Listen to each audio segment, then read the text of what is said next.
You have probably spoken to your body in a tone you would never use with someone you love.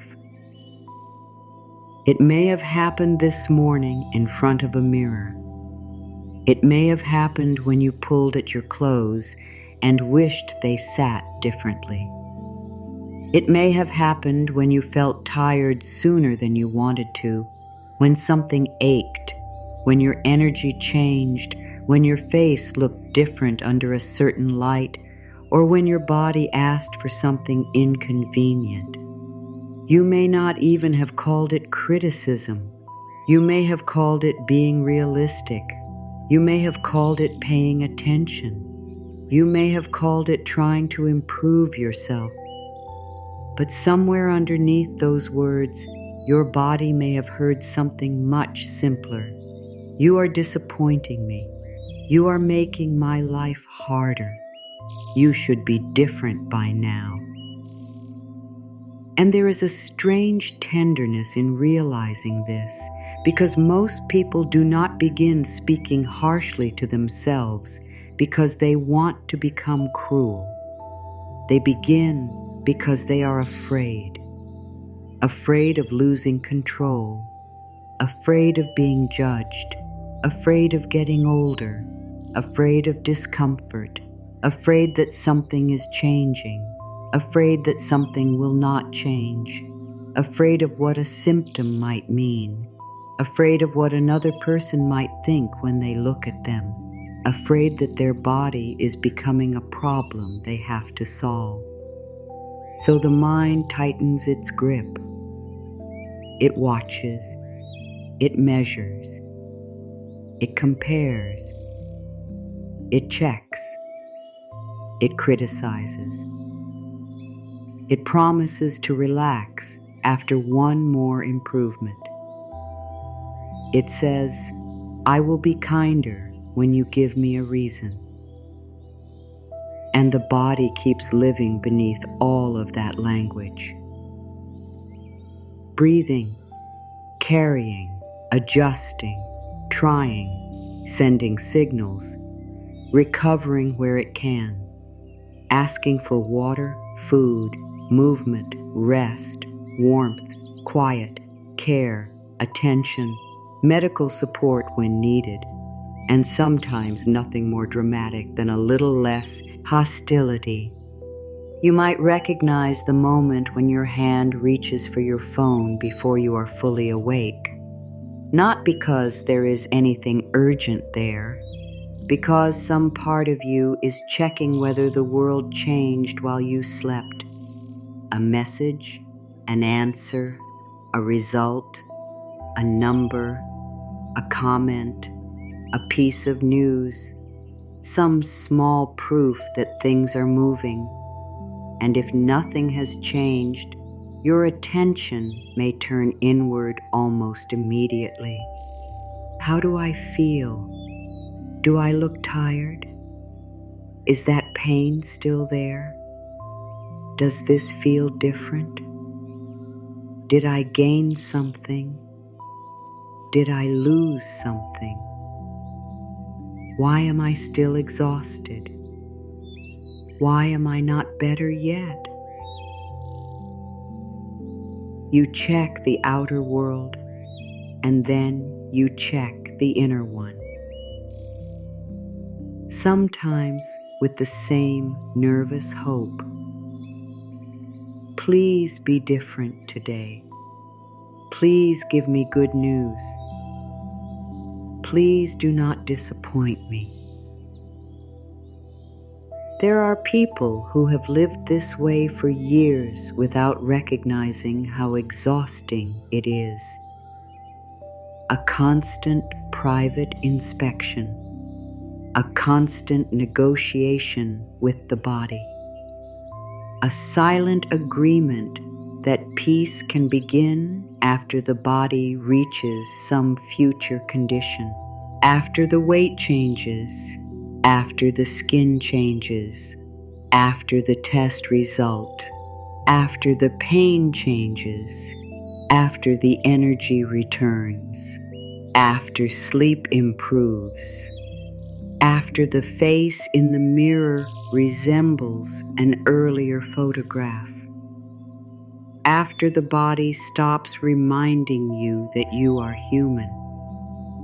And until then, tenderness remains postponed. Not because you do not deserve it, because somewhere along the way, you may have learned that kindness is a reward. You behave well, then you receive warmth. You perform well, then you receive praise. You look acceptable, then you receive approval. You recover quickly, then you are called strong. You need less, then you become easier to love. You inconvenience no one, then you are good. The body can become another place where that old bargain continues. Be easier, be prettier, be younger, be quieter, be stronger, be less tired, be less sensitive, need less, recover faster. Do not embarrass me. Do not scare me. Do not change without permission. If you have ever looked at your body with frustration, this is not an accusation. It is an invitation to hear the tone beneath your thoughts. That is all. Nothing is required of you here. You do not have to fix your thinking. You do not have to become positive. You do not have to convince yourself that every part of your body is beautiful. You do not have to feel grateful for every sensation. You do not have to turn pain into a lesson before you are ready. You do not have to make discomfort meaningful. You do not have to pretend you are not frightened when you are. You do not have to love what hurts. You do not have to approve of everything your body is experiencing. This is not another assignment. Your body has had enough assignments. Stand like this, eat like this, move like this, look like this, sleep this many hours. Wake at this time. Do this every day. Never do that. Improve, track, measure, correct, optimize. There can be wisdom in routines, treatment plans, healthy habits, rehabilitation, medication, exercise, nourishment, rest, and professional care when those things are appropriate for you. But care changes when it becomes punishment. Attention changes when it becomes surveillance. Discipline changes when it becomes contempt. There is a difference between supporting the body and standing over it with a clipboard. There is a difference between listening to a signal and interrogating yourself for having one. There is a difference between wanting to feel better and believing you are unacceptable until you do. You may have felt that difference without having words for it. You begin a new routine with hope. Then one difficult day arrives. You miss something. You eat differently than planned. You sleep poorly. Your energy drops. An old discomfort returns. You do not look the way you expected to look. And suddenly the language changes. What is wrong with me?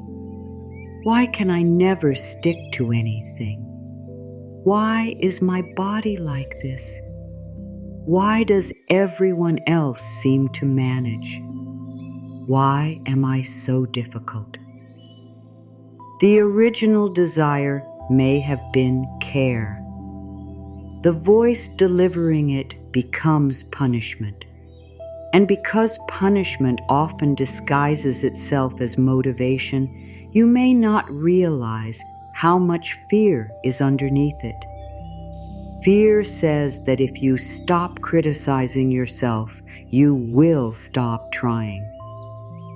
Fear says that if you become compassionate, you will become careless. Fear says shame is the only thing keeping you responsible. Fear says kindness must wait until improvement has been earned.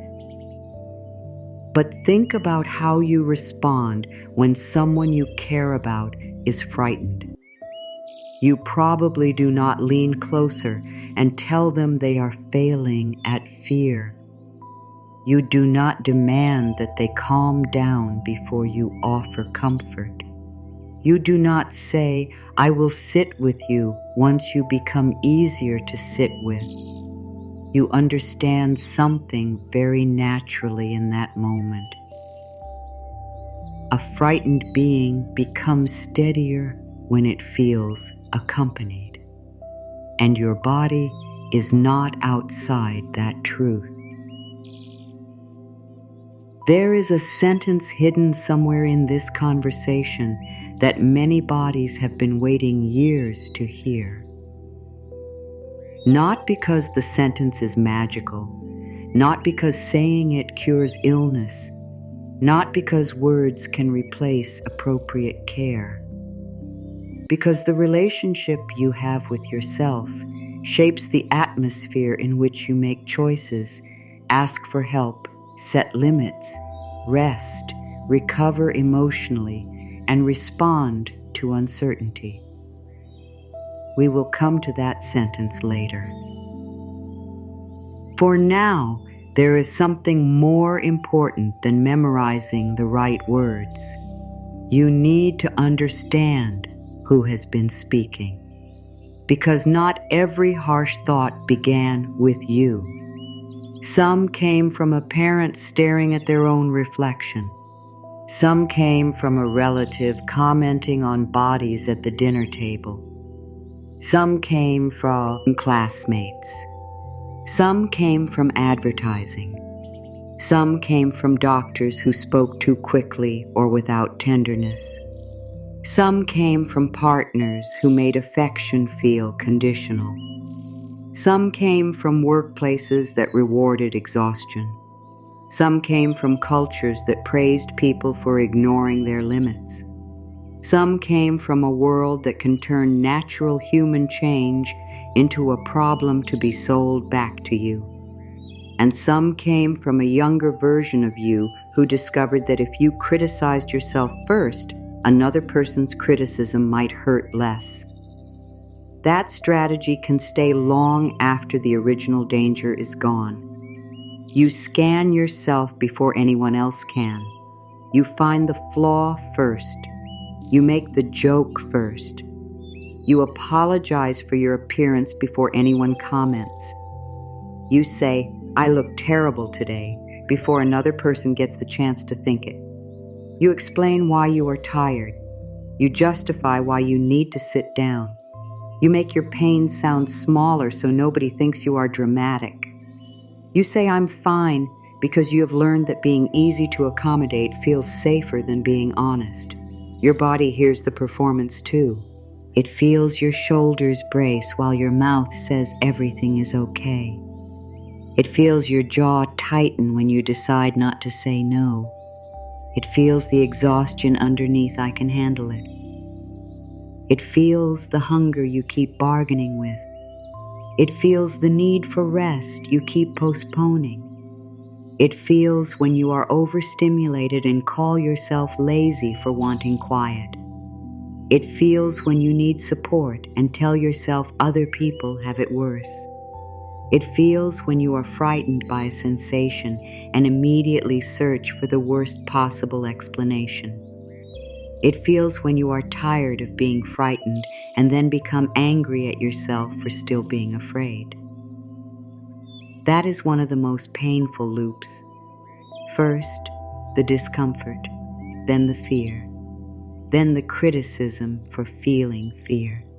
Now, one difficult experience has become 3, and people often wonder why they are exhausted.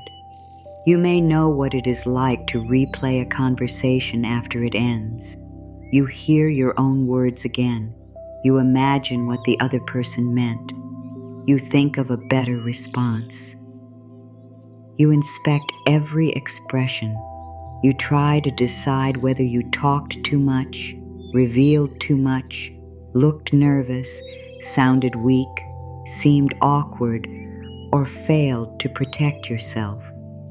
Meanwhile, your body is still sitting in the aftermath of the conversation.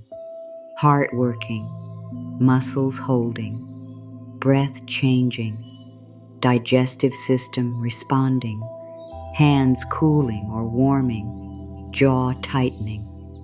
And instead of turning toward the body with companionship, the mind may begin another investigation. Why am I like this? Why can't I be normal? Why do I react so much? You may call yourself too sensitive when you are actually overwhelmed. You may call yourself lazy when you are depleted. You may call yourself weak when you have been carrying more than anyone sees. You may call yourself difficult when your limits are finally becoming visible. You may call yourself dramatic because an experience affected you deeply.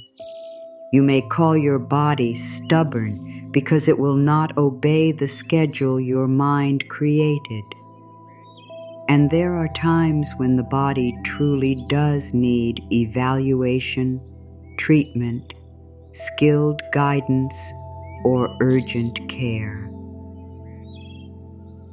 Respecting the body includes taking symptoms seriously. It includes asking questions. It includes seeking qualified help. It includes getting another professional opinion when appropriate. It includes making practical decisions. Tenderness is not denial. Compassion does not mean pretending everything is fine. You can be concerned without becoming your own enemy. You can pursue answers without turning your body into a suspect. You can want change without withholding love from the person living through the waiting. That distinction matters because there are people who spend months or years waiting for their lives to resume, waiting for the appointment, waiting for the scan, waiting for the treatment to work, waiting for the energy to come back,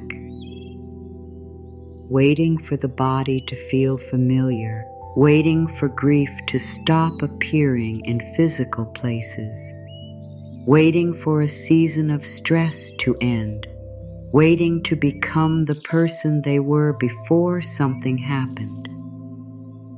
And the waiting can become its own life. You wake up checking. You go to bed checking. You walk into rooms checking. You eat while checking. You shower while checking. You touch your face checking. You stand up and assess. You sit down and assess. You notice a sensation and instantly compare it with yesterday. Better? Worse? Same? What does it mean? There is no shame in this. A mind that wants certainty searches for evidence. It believes that if it monitors closely enough, it can prevent surprise. it is trying to protect you. This matters because self-compassion becomes much easier when you stop treating every protective habit as a character flaw. The checking had a reason. The controlling had a reason. The comparing had a reason. The criticism had a reason. The reason may not be useful anymore, but it existed. Your mind was trying to keep you safe with the tools it understood. Sometimes those tools were inherited. Sometimes they were learned in frightening seasons. Sometimes they were built after betrayal. Sometimes they developed after illness. Sometimes they grew in households where bodies were discussed as public property. Sometimes they began because being praised for looking a certain way felt like love. Sometimes they began because you saw someone you loved become ill and quietly decided you would monitor yourself forever. Sometimes they began after your own body surprised you. A panic attack, an injury, a diagnosis, a loss, a hormonal change, a pregnancy, a birth, an operation, a season of grief, a period of severe stress, a change in mobility, a change in appetite, a change you could see, a change nobody else could see. The nervous system learns from surprise. The mind learns from pain. And afterward, it may begin watching every doorway. This does not mean you caused what happened. It does not mean you attracted it. It does not mean you thought incorrectly. It does not mean your body failed a spiritual test. It means you are human. And humans create protective patterns after difficult experiences. The problem is not that protection appeared. The problem begins when protection forgets that the danger has changed. A guard who once helped you survive can become a guard who never lets you rest. A thought that once prepared you can become a thought that rehearses disaster. A habit that once prevented humiliation can become constant self-rejection. A rule that once gave structure can become a wall. And the body may end up living inside a system that was designed to protect it, but now speaks to it as though it is the threat. This is why shame rarely brings the kind of peace people expect from it. You cannot insult a frightened part of yourself into feeling safe. You cannot bully uncertainty into disappearing. You cannot criticize your body into trusting you. You cannot punish yourself into a peaceful relationship with yourself. You may force behavior for a while. You may create temporary obedience. You may become very good at overriding signals, but a relationship is something different. A relationship is what remains when you stop issuing commands.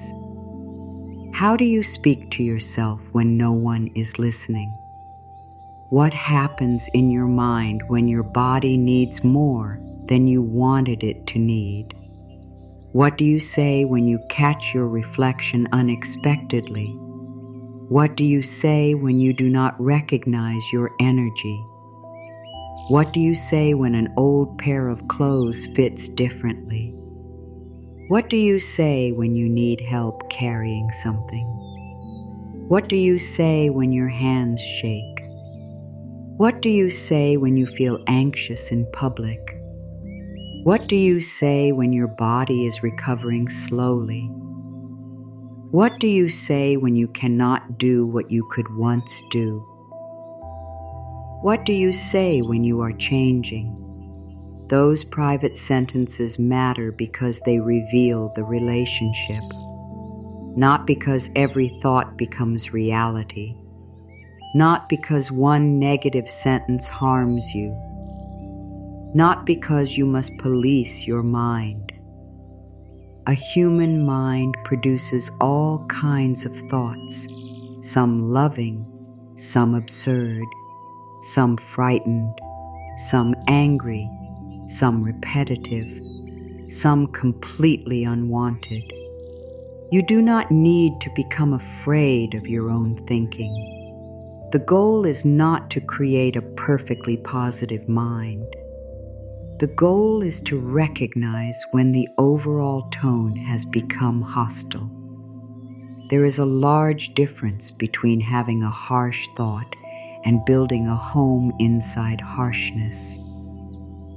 A thought may flash through. I hate this. I am scared. I wish this were different. Those are human experiences. You do not have to erase what changes the relationship is what comes next.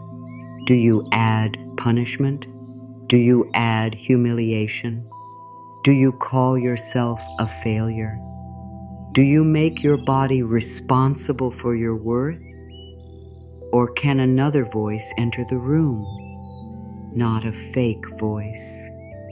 Not a voice that insists everything is wonderful. A truthful voice. I am scared, and I do not need to attack myself for being scared. I do not like this, and I can still care for myself while I move through it. I want answers, and I can seek them without shaming my body. I want change, and I do not have to hate myself until change comes. I am having a difficult day, not failing at being human. This is where a different way of speaking begins, not with praise, with the end of unnecessary punishment. People sometimes think self-love must begin with grand declarations. I adore every part of myself. Everything about me is perfect. I love what I see. For some people, those words feel nourishing. For others, they feel impossible. If you are standing in front of a body you have criticized for decades, jumping from contempt to adoration may feel like crossing an ocean in one step. You do not need to. Respect is a powerful beginning. Neutrality can be holy ground. This is my body. It is here. It has been through things. It deserves care. I do not have to insult it today. That may be enough. There are days when not attacking yourself is a profound act of tenderness. There are days when the kindest sentence is not, I love everything about my body. It is, I will stop making this harder than it already is. There are days when compassion sounds like calling the doctor. There are days when compassion sounds like eating something nourishing. There are days when compassion sounds like leaving the party early. There are days when compassion sounds like asking for help. There are days when compassion sounds like taking medication exactly as prescribed. There are days when compassion sounds like resting without explaining yourself. There are days when compassion sounds like moving because movement feels supportive. There are days when compassion sounds like not exercising because rest is the wiser choice. There are days when compassion sounds like looking away from the mirror and getting on with your life. There are days when compassion sounds like looking into the mirror without searching for evidence against yourself. There are days when compassion sounds like saying no. There are days when compassion sounds like, I don't know what this means yet, and I am going to get appropriate support rather than frightening myself alone. None of this is dramatic. That is part of its power. The deepest changes in a relationship often begin in ordinary moments. The moment you do not make the cruel joke. The moment you stop yourself before saying disgusting. The moment you realize you are holding your stomach in while sitting alone and let it soften. The moment you stop apologizing for being tired. The moment you put the photograph down instead of using your younger body as evidence against your present one. The moment you quit asking an old version of yourself to judge the person you are becoming. The moment you hear your own inner tone and think, I would never speak to someone I love like this. And then something opens.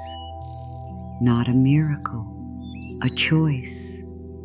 A little space between the fear and the sentence that usually follows it. That space is where another relationship can begin.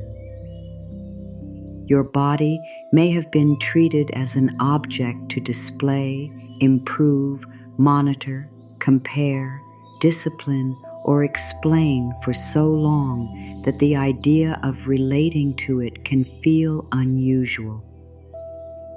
An object is something you control. A relationship is something you listen to. An object is evaluated. A relationship is responded to. An object is acceptable or unacceptable. A relationship contains history. An object is silent. A body communicates constantly, though not always in ways that are easy to interpret.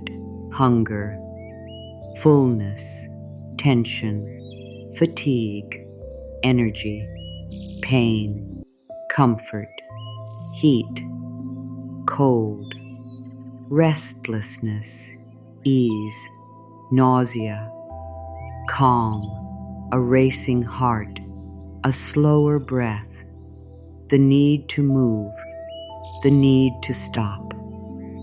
Some signals are ordinary.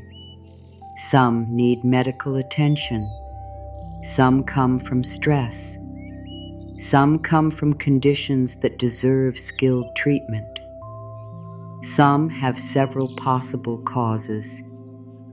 Listening does not mean assuming you already know the meaning.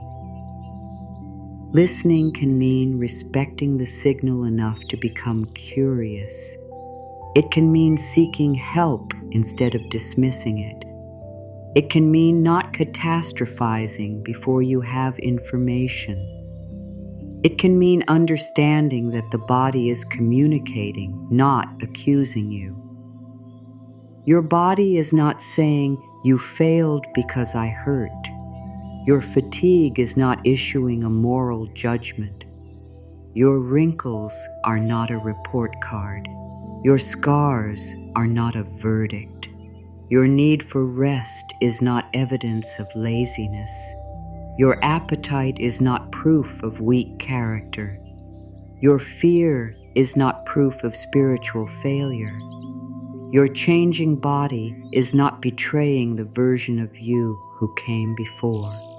It is living, and living bodies change. That fact can be difficult. There are changes you never asked for, changes you would reverse if you could, changes that carry grief, changes that alter plans, changes that deserve to be mourned without someone rushing in to make them inspirational. You are allowed to grieve what your body used to do. You are allowed to miss an earlier version of yourself.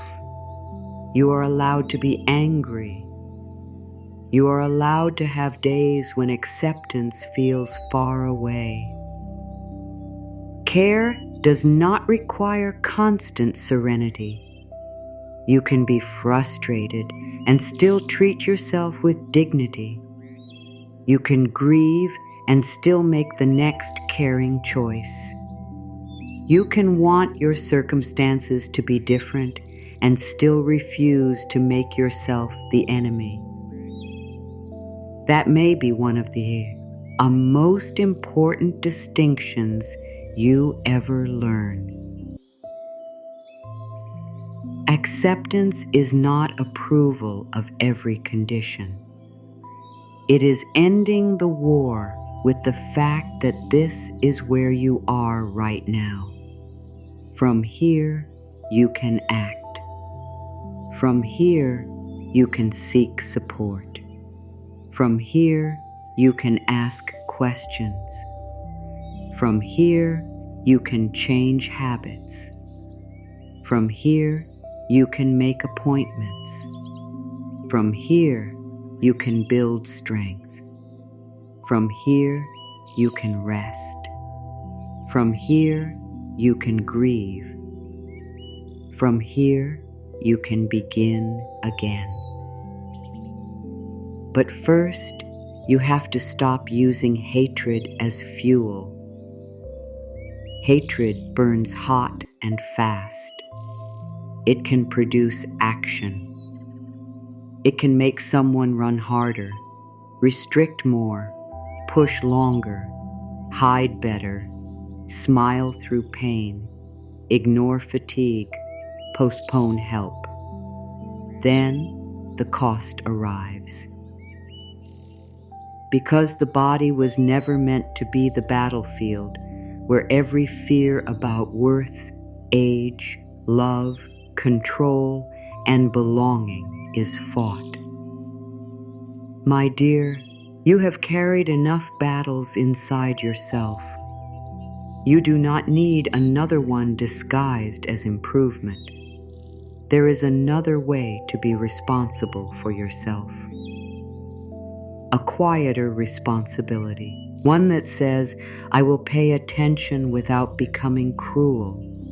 I will seek answers without inventing blame. I will make changes without making my worth conditional. I will care for what needs care.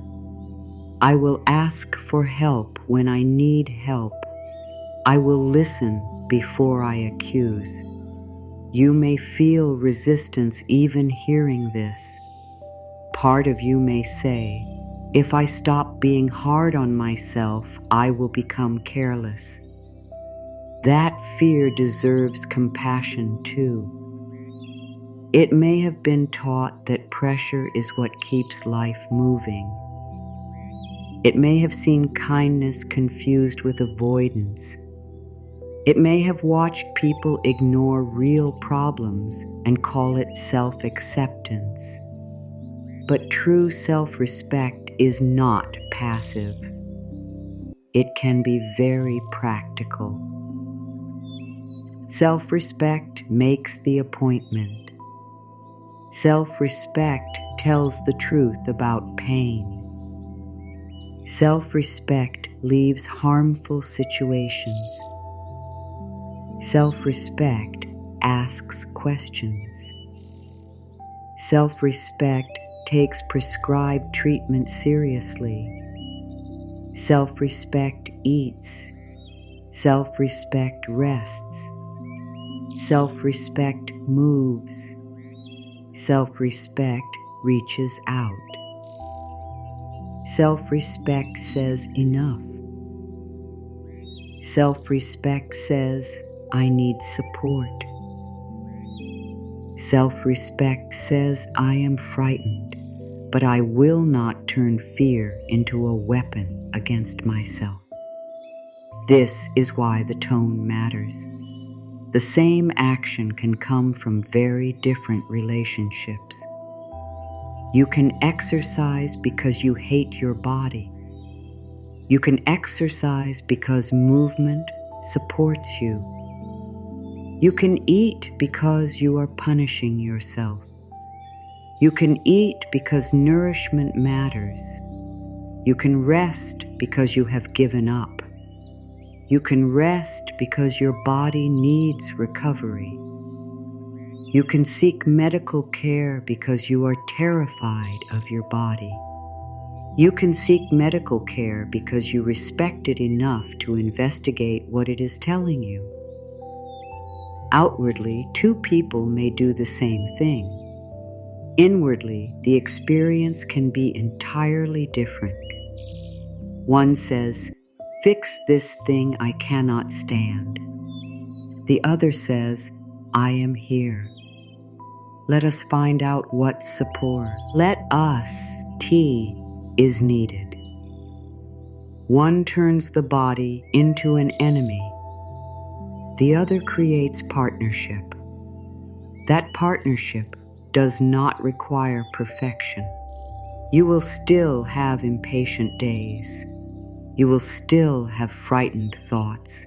You may still catch yourself comparing. You may still look in the mirror and dislike what you see. You may still wish something were different. The new relationship is not proven by never struggling. It is proven by what you do when struggle appears. Can you catch the second arrow before you fire it? The first arrow may be real: pain, fatigue, fear, change, grief, uncertainty. The second arrow is the sentence that says this experience makes you defective. That arrow is optional far more often than you have been told. You may not be able to remove the pain. You may not be able to answer the uncertainty tonight. You may not be able to undo the change. But you can begin removing the insult. You can begin removing the shame. You can begin removing the belief that your worth is on trial. And once those layers become quieter, you may hear something that was difficult to hear before. The body was not asking to be judged. It was asking to be met, not worshipped, not romanticized, not declared perfect. Met, here, now, as it is, with enough patience to listen, with enough courage to seek help when help is needed, with enough humility to admit you may not understand every signal immediately, with enough warmth to stop turning every difficult sensation into evidence against yourself. There is a younger part of you that knows the difference between being examined and being cared for. It knows the difference between a hand that points and a hand that reaches.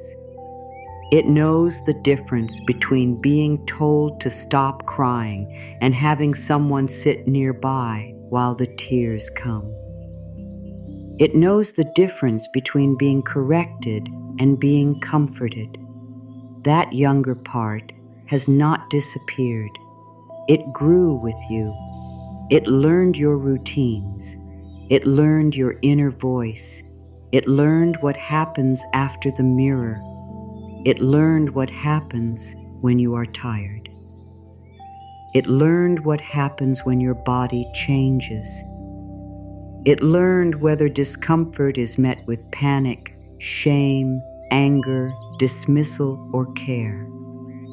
And it may still be waiting for evidence that the grown version of you speaks differently now. Not perfectly, differently. That is where we are going next. There is an image waiting just beyond this old habit of self-criticism. It is not an image of fixing yourself. It is not an image of becoming someone else. It is not even an image of healing as the world usually sells it. It is much smaller than that, warmer, closer, something you can hold, something another part of you has been waiting to receive. And before you see it clearly, let this much become true enough for now. You do not have to earn a kinder voice from yourself. You do not have to become less human first. You do not have to wait until your body gives you good news. You do not have to postpone respect until everything improves. The relationship can change before the circumstances do. The tone can change before the answer arrives. The hand can soften before it knows what comes next. And sometimes that is where care truly begins. Care can begin before certainty arrives. Imagine your hands as they are now, not idealized hands, not younger hands, not smoother hands, your actual hands. The hands that have carried bags, opened doors, held phones, washed dishes, typed messages, signed forms, wiped tears, prepared food, reached for people, pushed people away, covered your face, held your own head when the day felt too heavy. These hands know more than you think. They know pressure. They know release. They know how tightly fear can grip. They know how differently you touch something fragile. If you were holding a small flame between your palms, you would not squeeze it harder to make it brighter. You would create space. You would protect it from sudden movement. You would watch where your hands were. You would pay attention without grabbing. You would understand that care is not the same as control. Now imagine that somewhere inside you there is another pair of hands, smaller, cupped, waiting, not because they are helpless, not because you are incomplete, because there is a younger place inside many adults that still understands love through simple things. Tone, warmth, presence. The feeling that someone is not leaving the room emotionally just because something became difficult. Those smaller hands may belong to the part of you that once learned to hide when people commented on your appearance. They may belong to the part that became embarrassed by needing comfort. The part that learned not to complain. The part that was praised for being strong when what it really needed was permission to be held. The part that stood in front of a mirror for the first time and realized other people had opinions about bodies. The part that heard adults criticize themselves and quietly learned that this was how grown people were supposed to speak. Too big, too thin, too old, too tired, too much, not enough. That younger place listened. Children listen even when nobody is speaking to them directly. They learn what deserves approval by watching what adults reject. They learn what aging means by hearing how older faces are discussed. They learn what food means by watching guilt enter the room. They learn whether rest is respectable or embarrassing. They learn whether bodies are companions or projects. They learn whether discomfort is met with curiosity or panic. They learn whether love becomes warmer when a body looks a certain way. Then the child grows. The hands become larger. The voice becomes their own. But not every sentence becomes new. Some sentences simply move into a new mouth. You may have been repeating words that entered your life before you had the wisdom to question them. That is why changing how you speak to your body does not require blaming the people who came before you. Some of them were repeating what they had learned too. A mother may have stood in front of the mirror criticizing herself while believing she was speaking only about herself.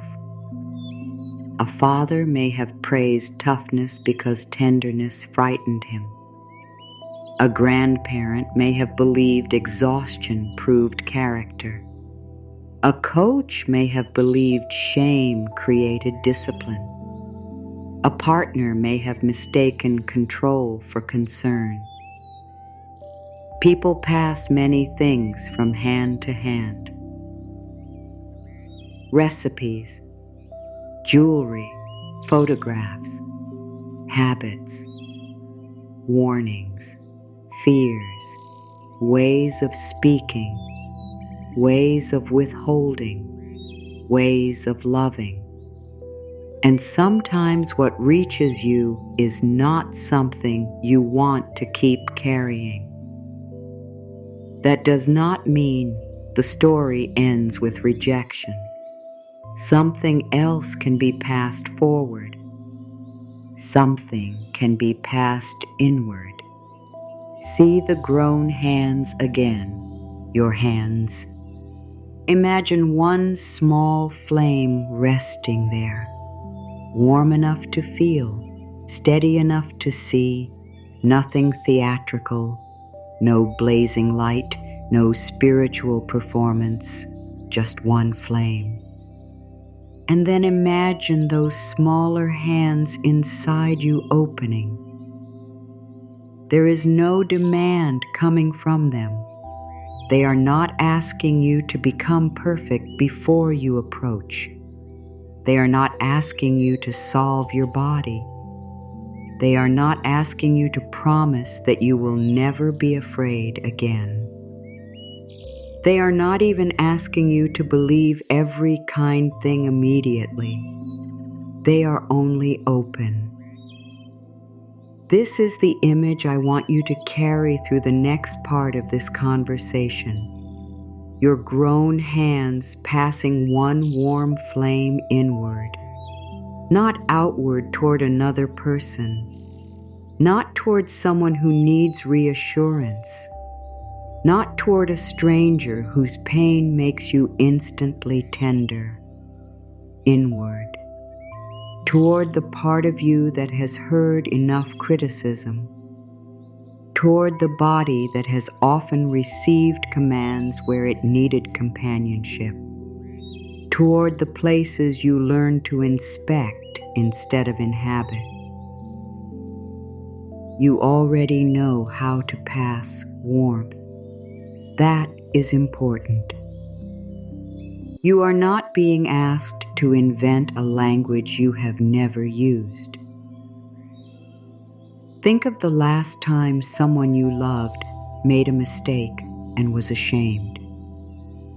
Did you list every other mistake they had made?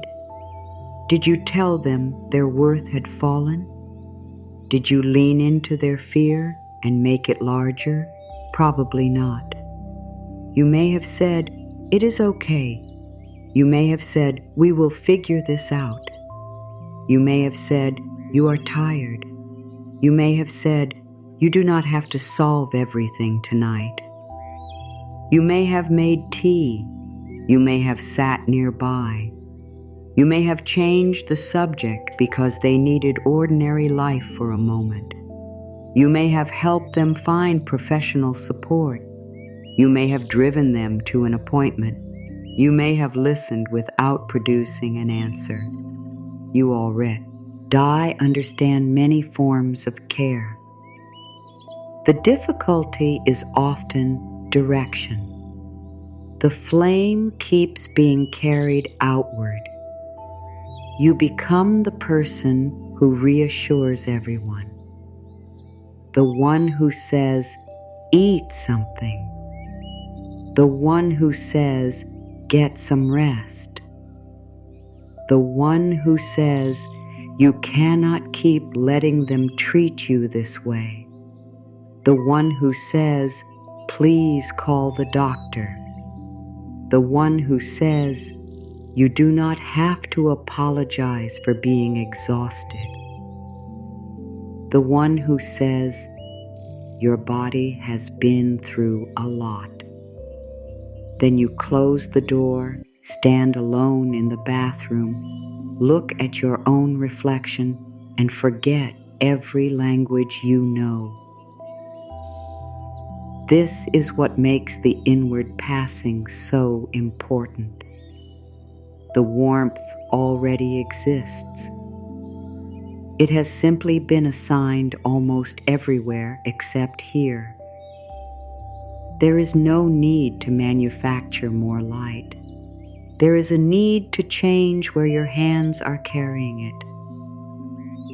And here is the part many people miss. Warmth is not the opposite of wisdom. You can be warm with yourself and still make difficult decisions. You can treat your body respectfully and still seek treatment. You can accept your present body and still want to strengthen it. You can care for yourself and still change habits. You can love yourself enough to leave something harmful. You can speak kindly and still say, this needs attention. The flame does not make you passive. It helps you see. That may be its most useful quality. Fear often makes everything feel like an emergency. Shame makes everything personal. Criticism makes everything sound like a verdict. Warmth creates enough room to ask a better question. What does support look like here? Not, what is wrong with me? Not, why can I not be normal? Not, how quickly can I make this disappear? What does support look like here? That question can lead to action. It can lead to rest. It can lead to movement. It can lead to a conversation.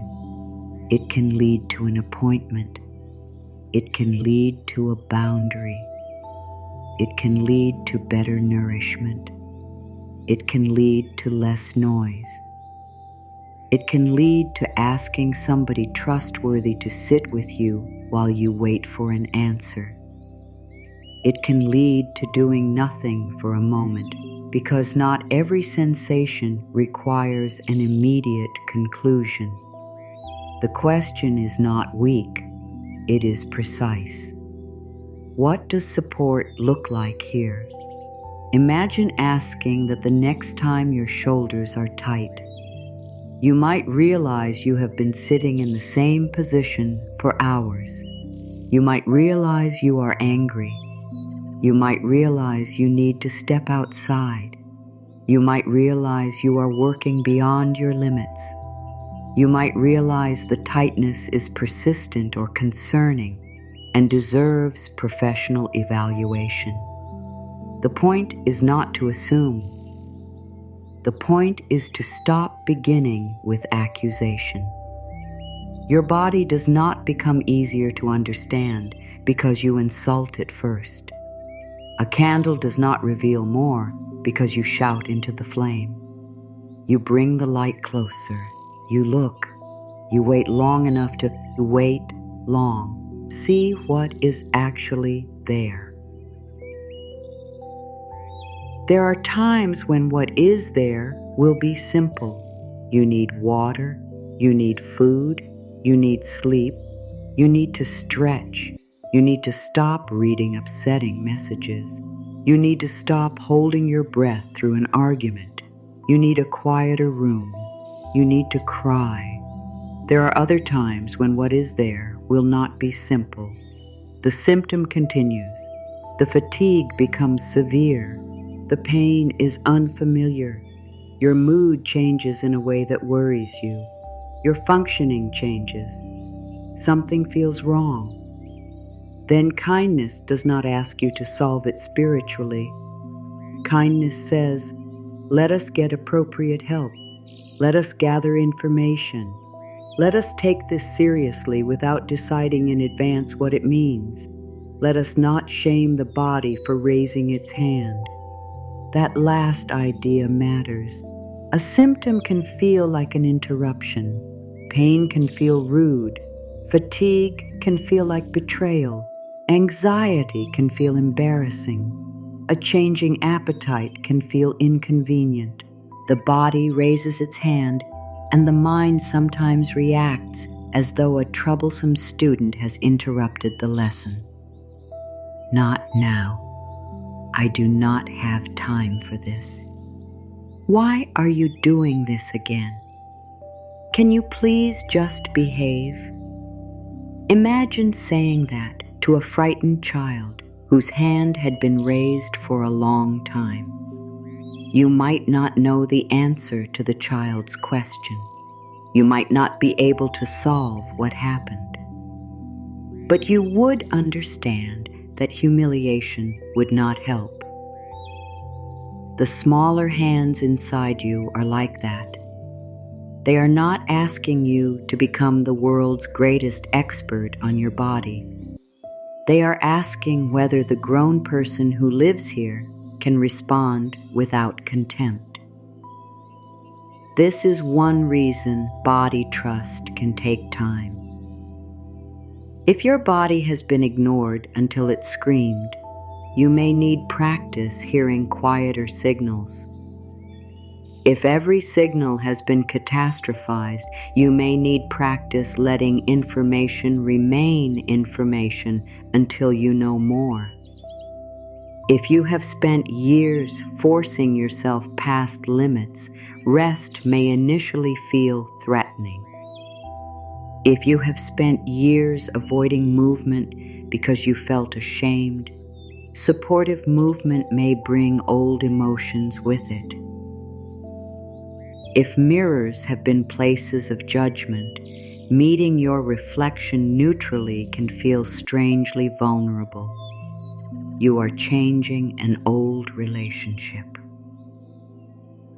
Old relationships do not transform because you found one perfect sentence. They change through many ordinary encounters.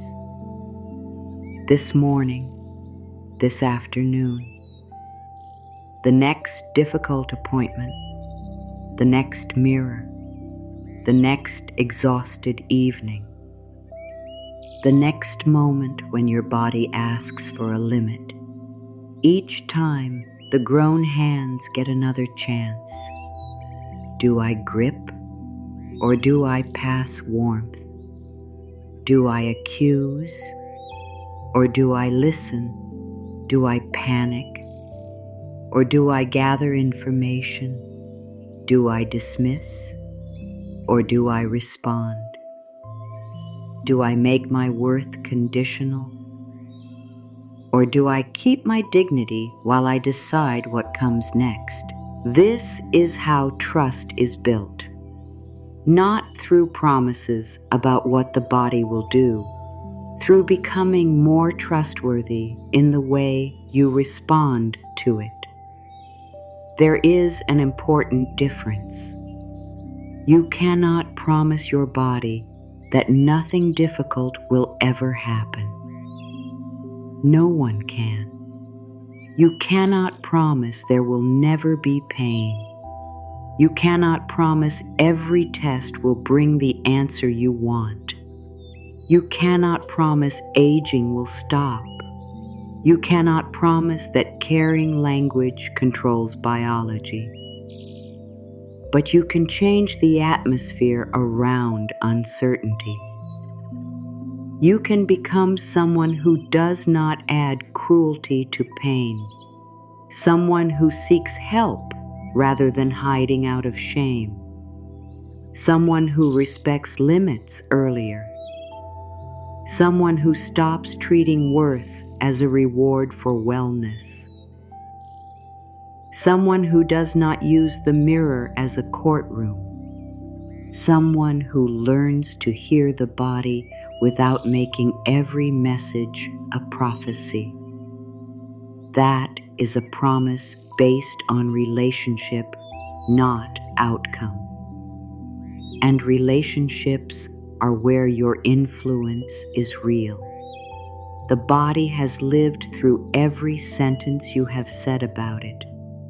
It has also lived through every act of care, every meal offered without punishment, every hour of rest you finally permitted, every appointment you made even though you were scared, every boundary you set because stress was becoming too much.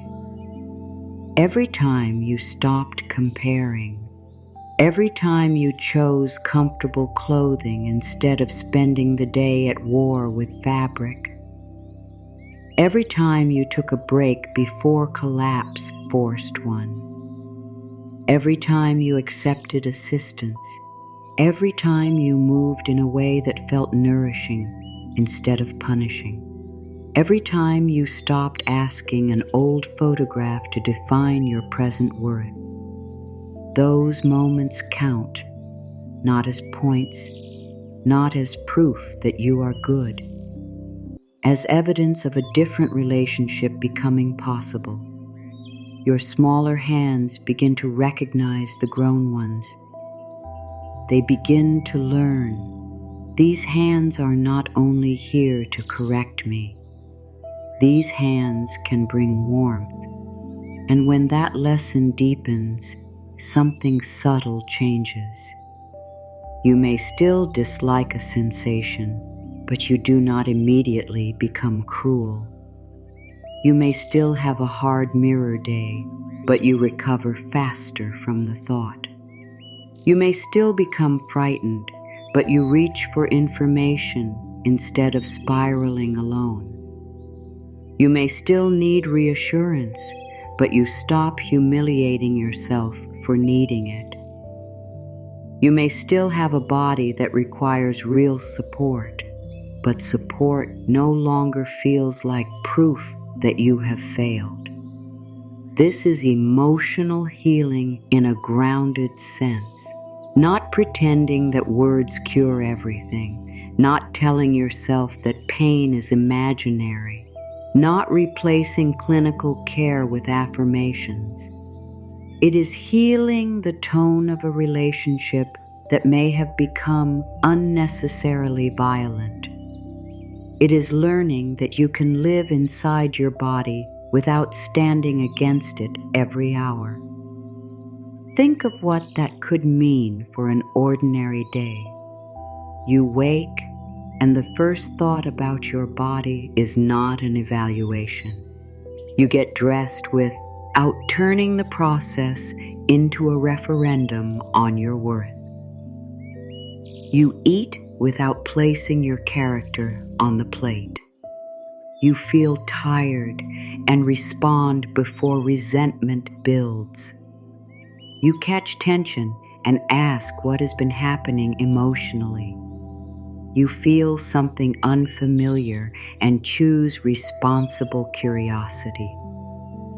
You see somebody else's body and do not use it as a weapon against yours. You scroll past an image without turning comparison into a private punishment. You hear someone criticize their own appearance and realize you no longer want to inherit that conversation. You go home. You close the door. The grown hands are still yours. The flame is still yours.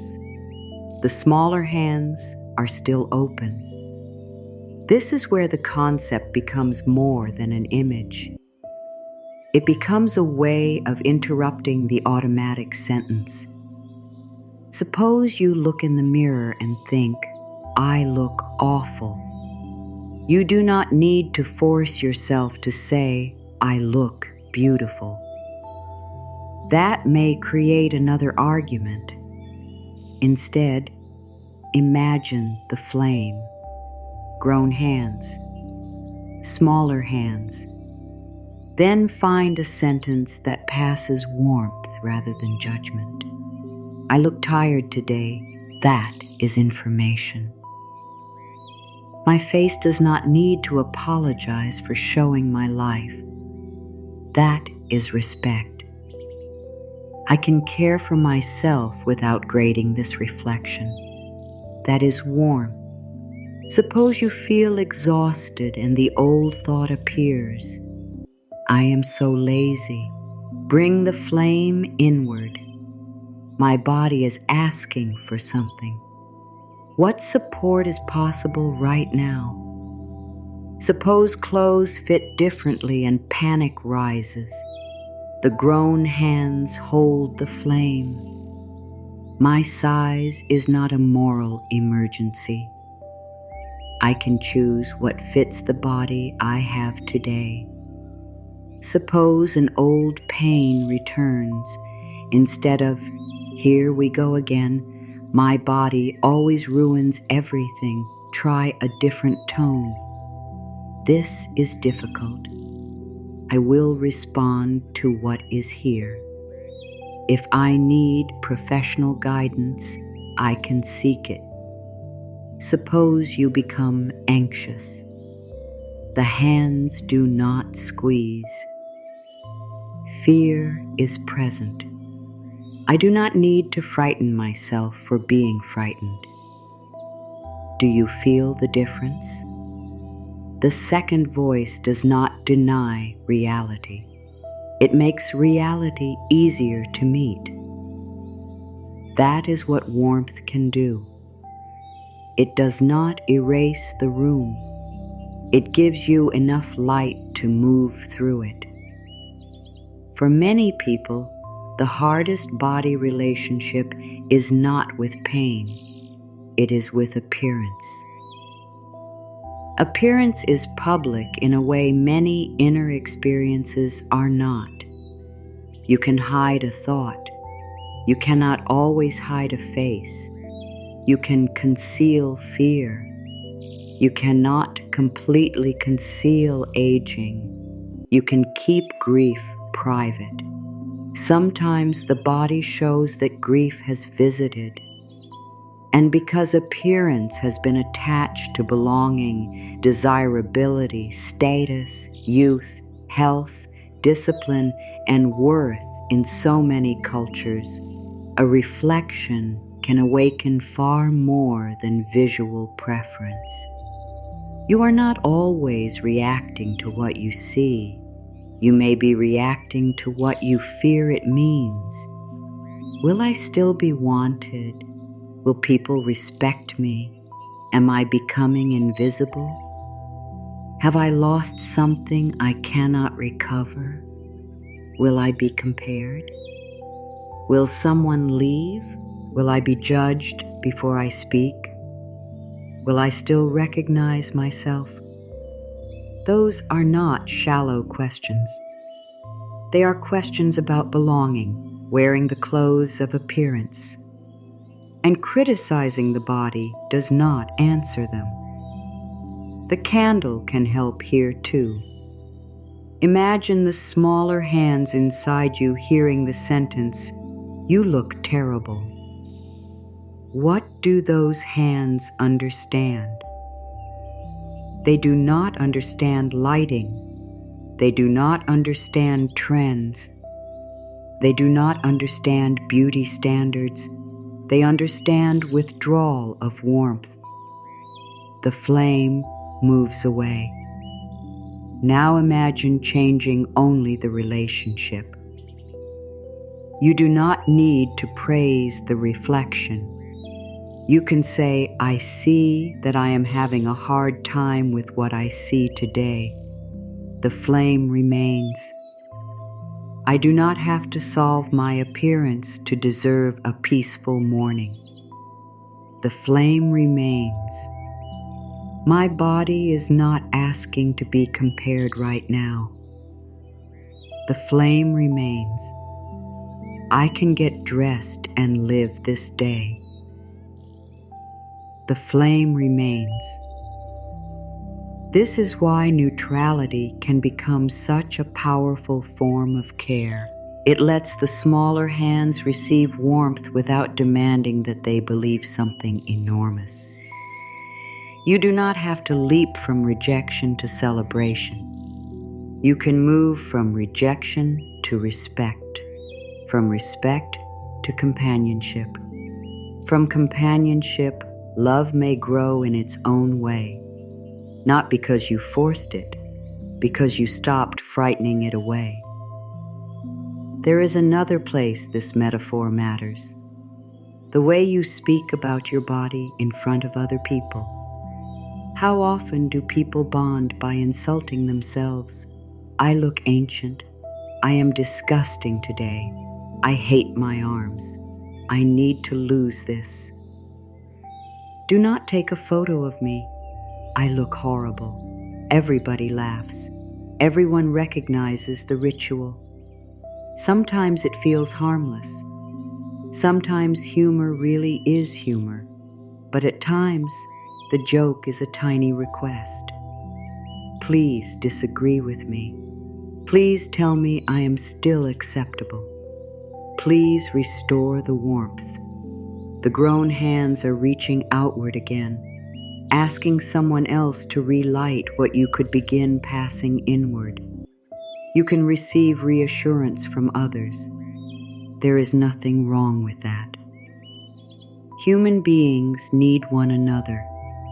But imagine no longer requiring your own insult as the admission price for comfort.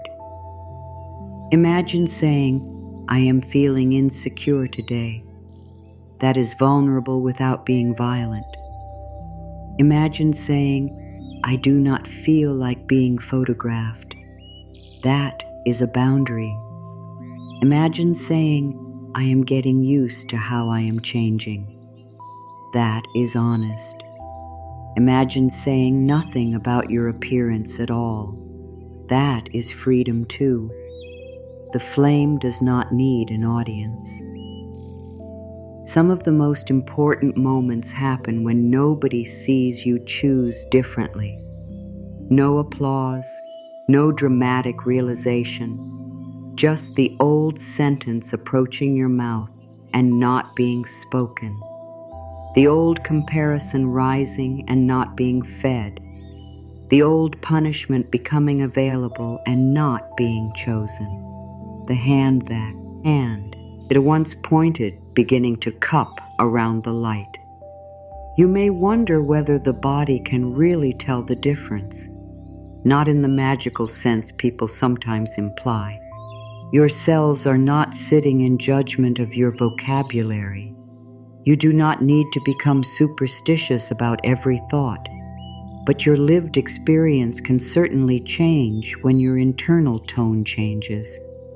A kinder tone may make it easier to ask for support. Less shame may help you tell a professional what is actually happening. More self-respect may help you leave a situation that keeps your body under constant stress. Less hostility may help you rest before exhaustion becomes overwhelming. A more compassionate relationship may help you make choices from care instead of punishment. This is enough. We do not need to make it mystical to make it meaningful. The flame is not medicine. It is a way of remembering how you want to meet yourself, while medicine, rest, time, boundaries, support, nourishment, movement, uncertainty, and ordinary life do their work. That distinction keeps the image honest and honesty is part of warmth. You do not tell the smaller hands, nothing bad will ever happen. You say, I am here while we find out what is true. You do not tell them, I can fix everything. You say, I will seek the support that is available. You do not say, if I think correctly, my body must obey. You say, my thoughts can become a kinder place to live. You do not promise immortality. You offer presence. You do not promise control. You offer companionship. You do not promise a perfect body. You offer respect for the one carrying you now. There is something deeply adult about this. The grown hands do not become grown because they have every answer. They become grown because they can hold uncertainty without turning it into punishment. They can say, I do not know. They can say, I need help. They can say, this hurts. They can say, I am scared. They can say, I need more information. They can say, this boundary matters. They can say, I cannot continue treating myself this way, and still keep the flame steady. Think of the places in your body you have spoken about most harshly.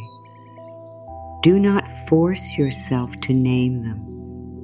Just let them exist in your awareness. A stomach, a face, a scar, a chest, a back, a pair of legs, a jaw. Hands that have changed with age, hair that changed, skin that changed, a part affected by illness or injury, a part you have compared to somebody else's, a part you avoid looking at, a part you look at too often. Imagine there are no mirrors for a moment, no photographs, no measurements, no comments, only grown hands carrying a flame. What would change if your first responsibility were not to approve of that part, but to stop humiliating it? That may be enough for today. You do not need to say, I love this. You can say, I refuse to make this the place where I practice cruelty. That is a powerful threshold, because once cruelty is no longer the default, other possibilities appear. Curiosity, care, neutrality, grief, acceptance, humor that does not wound, practical action, boundaries, rest, professional support, movement, patience, even affection. Not all at once, not in a straight line. The flame passes slowly because the hands are careful. There is no need to throw it. There is no prize for speed. And there is another truth inside this image. The smaller hands do not have to prove they deserve the light. They do not have to become steady first. They do not have to stop trembling. They do not have to explain why they waited so long. They do not have to promise to use the flame perfectly. The warmth is past because they belong to you, because they are inside the same life, because care is not a wage. You do not earn the right to stop attacking yourself. That right was never supposed to depend on performance. This may be where something in you becomes uncomfortable. The word enemy may come close. Some people know immediately what it means to feel at war with their body. Others recoil from the word. I do not hate my body. I am just frustrated with it. I am just trying to improve. I am just scared. That is okay. You do not need to use a word that does not belong to your experience, but consider the relationship underneath the language. If every signal begins a fight, if every mirror becomes evidence, if every need becomes an inconvenience, if every change becomes a personal failure, then some part of you may have been living as though the body were opposing you. That is the old arrangement. The new one does not require instant love. It begins with the grown hands moving closer. And in the next part, we will finally give language to that movement. Not a sentence that promises your body will become exactly what you want. A sentence that changes which side of the relationship you stand on. A sentence grounded in warmth, respect, patient care. A sentence strong enough to remain true even on the day when you are afraid, frustrated, waiting for answers, or learning how to live differently. The flame is already in your hands. The smaller hands are still open. You do not need to make them wait outside the warmth any longer. The sentence they have been waiting to receive is not complicated. It does not ask your body to prove anything. It does not demand improvement before tenderness arrives. It does not pretend fear has disappeared. It does not make a promise about what tomorrow's body will do. It changes only one thing: the position from which you speak. My body is not my enemy. I speak to it with warmth, respect, and patient care. Let those words reach you without turning them into another stain. Standard. You do not have to feel a great emotional shift. You do not have to believe every word immediately. You do not have to search your body for evidence that the sentence is working. The sentence is not a test. It is a direction. A way of turning the grown hands. A way of remembering where the flame belongs. My body is not my enemy. I speak to it with warmth, respect, and patient care. There may be one word in that sentence that catches inside you: enemy. For some people, it lands immediately. They recognize years of fighting appetite, fighting fatigue, fighting age, fighting softness, fighting pain, fighting the mirror, fighting a diagnosis, fighting a scar, fighting a body that changed after childbirth, illness, grief, injury, medication, stress, time, or ordinary life. For others, enemy feels too strong. You may think, I have never considered my body my enemy, and perhaps you have not. Perhaps the struggle has been quieter, a low-level disappointment, a habit of impatience, a tendency to treat every need as an inconvenience, a belief that your body should cooperate without requiring much attention, a constant wish that it would become easier to manage. You do not have to force the word to fit. The heart of the sentence is not the label. The heart of it is the movement away from opposition, away from standing on one side and placing your body on the other.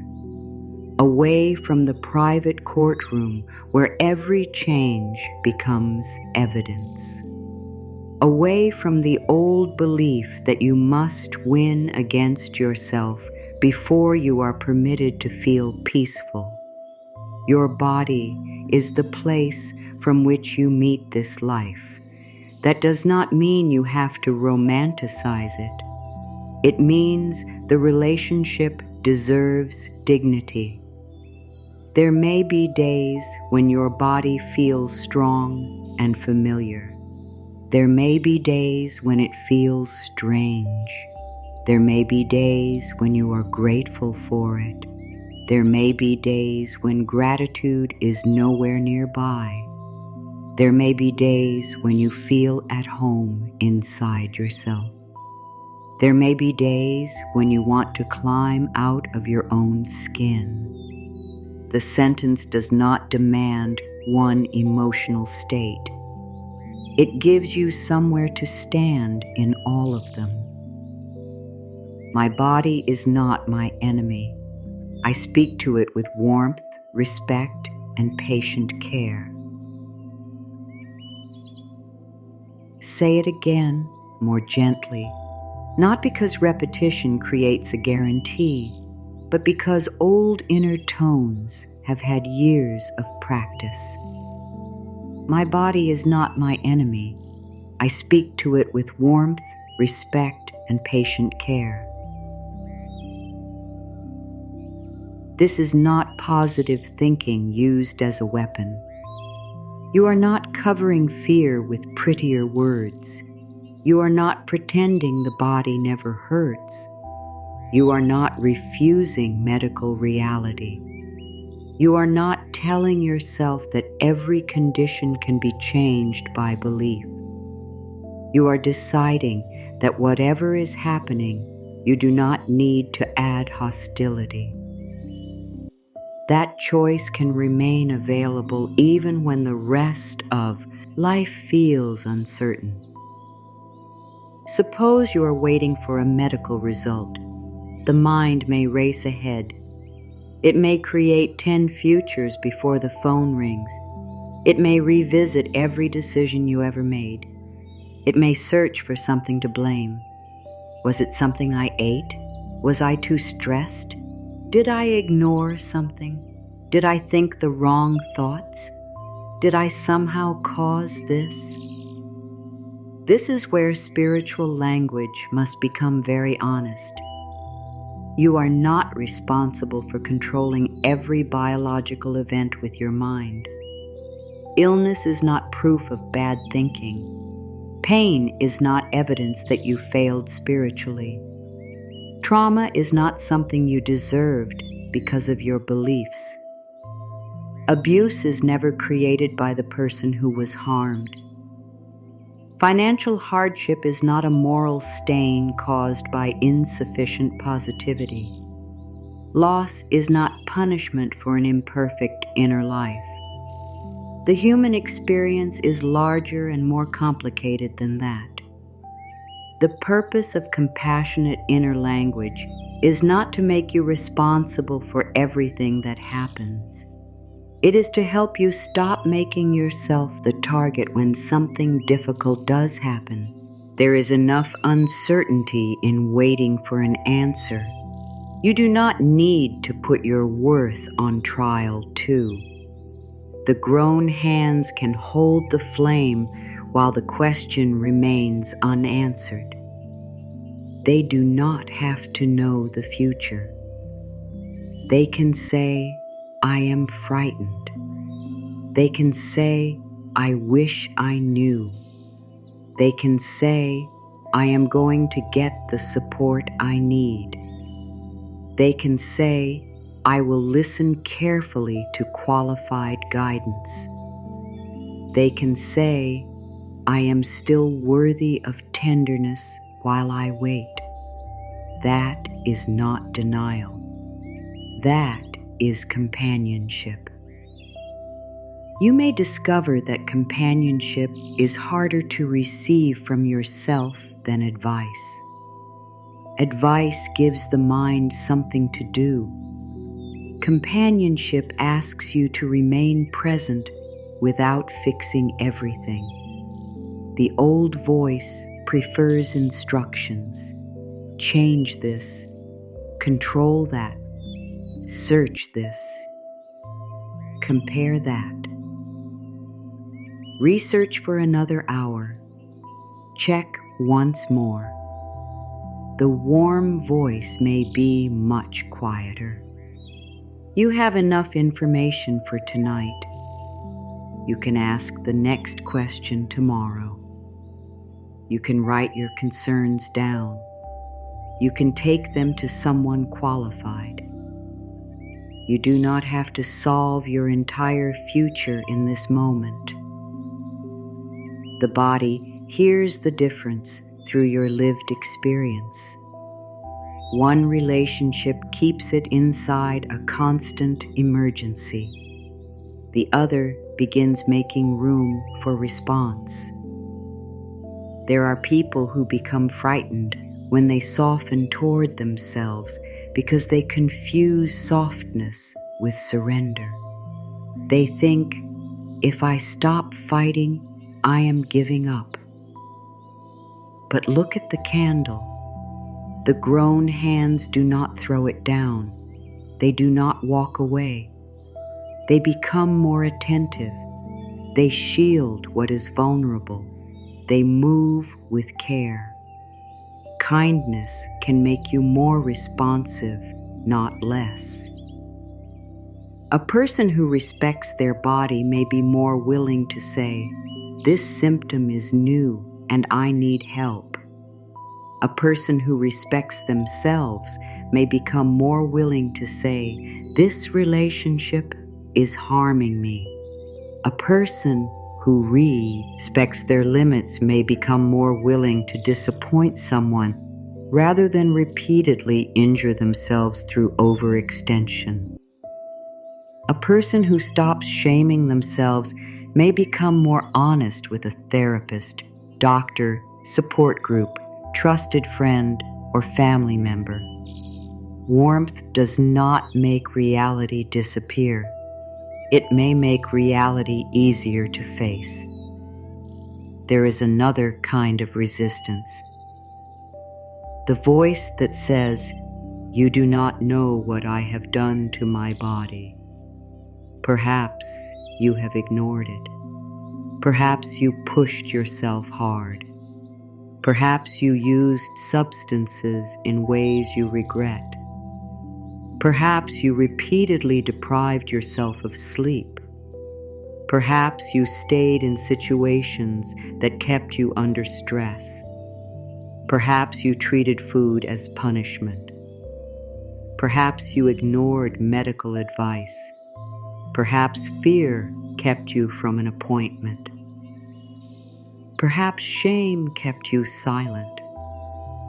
Perhaps you used exercise to attack yourself. Perhaps you stopped moving because being seen felt unbearable. Perhaps you made choices you now wish you had made differently. Regret can be useful when it becomes information. It becomes destructive when it becomes a permanent identity. You are allowed to learn without sentencing yourself. There may be consequences that need attention. There may be repair to make. There may be treatment to pursue. There may be habits to change. There may be accountability. None of that requires self-hatred. In fact, shame often makes sustained care harder. If every mistake becomes proof that you are bad, looking honestly at your choices becomes terrifying. If mistakes become information, responsibility becomes more possible. You can say, "I wish I had cared for myself differently." And then ask, what would care look like now? Now. Not 10 years ago, not before the injury, not before the diagnosis, not before the relationship, not before the burnout. Now. The flame is past in the present. The smaller hands are not asking you to travel backward and rewrite every day. They are asking what your grown hands are doing with the light now. That question has tenderness in it. It also has power. What can I do now? Not, how can I punish myself for then? What support can I seek now? Not, why wasn't I wise enough before?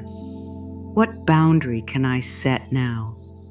Not, why did I let it go this far? What truth can I tell now? Not, why did I stay silent? What nourishment can I offer now? Not, why did I fail myself? Care returns you to the place where action is possible. Shame keeps dragging you into a room where nothing can be changed. This is why the smaller hands matter. They do not need a lecture about the past. They need the flame that is available now. If the full sentence still feels too far away, you can begin with less. You do not have to force belief. You can say, I am willing to speak to my body with more kindness than I did before. That is enough. Willingness is a doorway. You do not have to walk through it dramatically. You can stand there for a while.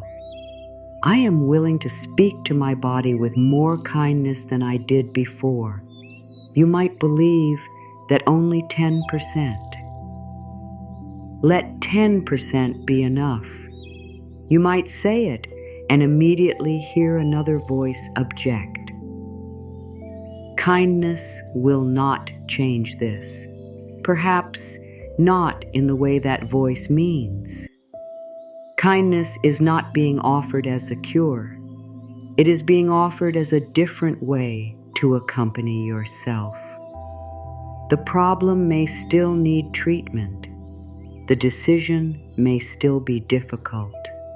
The grief may still be real. The body may still have limitations.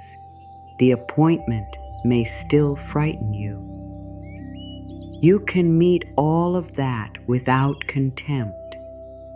That is the change available here. And if even willingness feels like too much, there is a smaller place to stand. I do not have to make this harder by attacking myself. There. No grand spiritual language, no performance, no forced love, just one weapon set down. Sometimes healing in the emotional sense begins exactly there, not with adding something beautiful, with removing one unnecessary cruelty. You do not call yourself disgusting. You do not insult your age. You do not accuse your body of ruining everything. You do not tell yourself you are weak because you need help. You do not turn one difficult day into a prophecy about your future. You stop one sentence, then another. The smaller hands begin to realize that the grown ones are changing. And this is where the sentence planted earlier finally closes its loop. The sentence your body may have been waiting years to hear was never a command to heal. It was never, fix yourself. It was never, become perfect. It was never, give me my old life back. It was this. My body is not my enemy. I speak to it with warmth, respect, and patient care. The power is not in forcing a bodily outcome. The power is in ending the assumption that care must wait for an outcome. Your respect does not need a doctor's permission. Your dignity does not need the mirror's permission. Your right to compassionate self-talk does not depend on a number. Your need for support does not have to become severe before it counts. You do not have to reach a crisis before you are worthy of help. This deserves to be said clearly. If something is hurting you, peace does not mean staying there. If someone harms, controls, threatens, humiliates, or abuses you, compassion is not an instruction to tolerate it. Leaving, seeking safety, creating distance, setting boundaries, contacting trusted people, using community resources, or getting qualified professional support can be acts of love. A calm inner voice should never be used to silence danger. If your body or mind is showing symptoms that concern you, affirmations are not a replacement for appropriate medical or psychological care. They can support the way you speak to yourself while you seek that care. That is enough. You do not need spiritual language to carry responsibilities it was never meant to carry. A candle can light the room. It does not pretend to be the doctor. It does not become the therapist. It does not replace the person who knows how to help you leave a dangerous situation. It helps you see enough to reach for what you need. That is a more respectful use of the metaphor. Light for the next honest step. Warmth while you take it. There may be a day when the most loving sentence you say to your body is, "We need help." There may be a day when it is, "We are leaving." There may be a day when it is, "This pain deserves attention." There may be a day when it is, "I cannot keep carrying this alone." There may be a day when it is, "I am going to tell someone the truth." There may be a day when it is, "I need rest." There may be a day when it is, "I need to move." There may be a day when it is, "I need food." There may be a day when it is, "I need company." There may be a day when it is, "I need privacy." There may be a day when it is, "I do not know what I need yet." Even that can be honest. The grown hands are not required to know everything before they become trustworthy. They become trustworthy by not using uncertainty as permission for cruelty.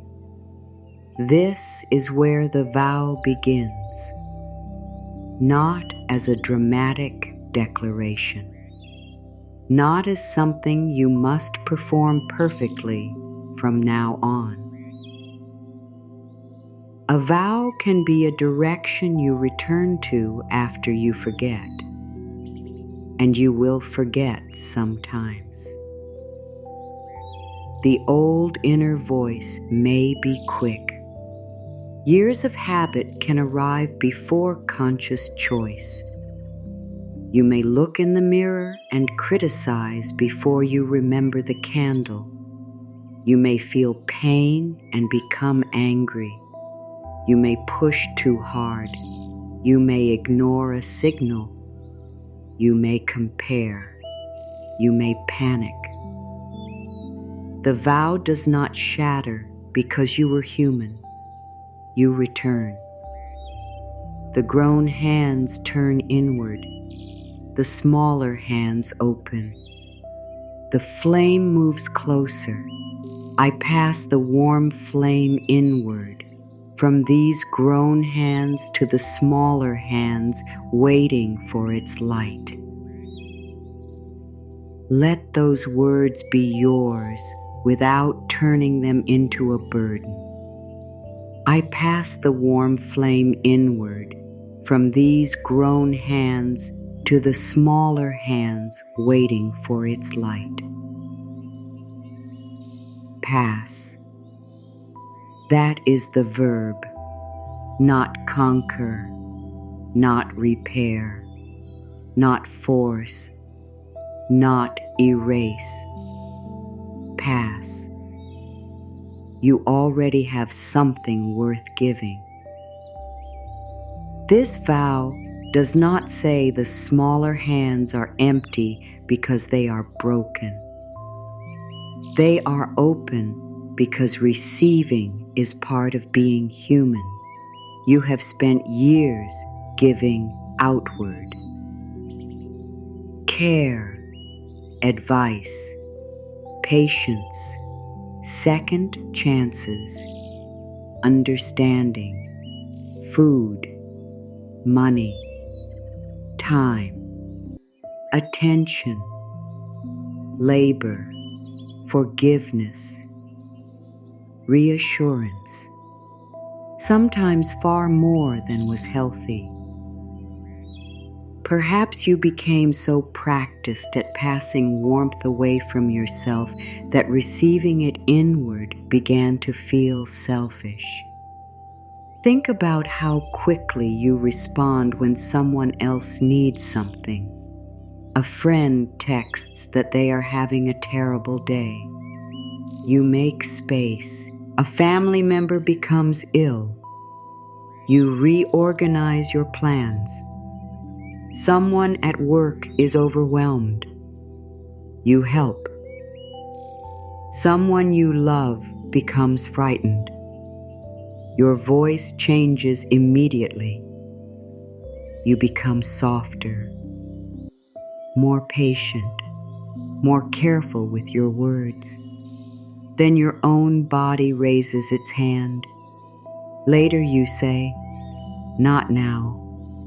I have things to do." It becomes almost heartbreaking when you see it. Not because you were bad, because the warmth was there the entire time. Your hands knew how to carry it. They just learned a one-way route. Outward, outward, outward. The vow changes the route. I pass the warm flame inward, from these grown hands to the smaller hands waiting for its light. You do not have to stop loving anyone else. This is not a competition for warmth. You are not stealing light from the people you care about. You are ending the belief that everyone else's humanity deserves tenderness more quickly than yours.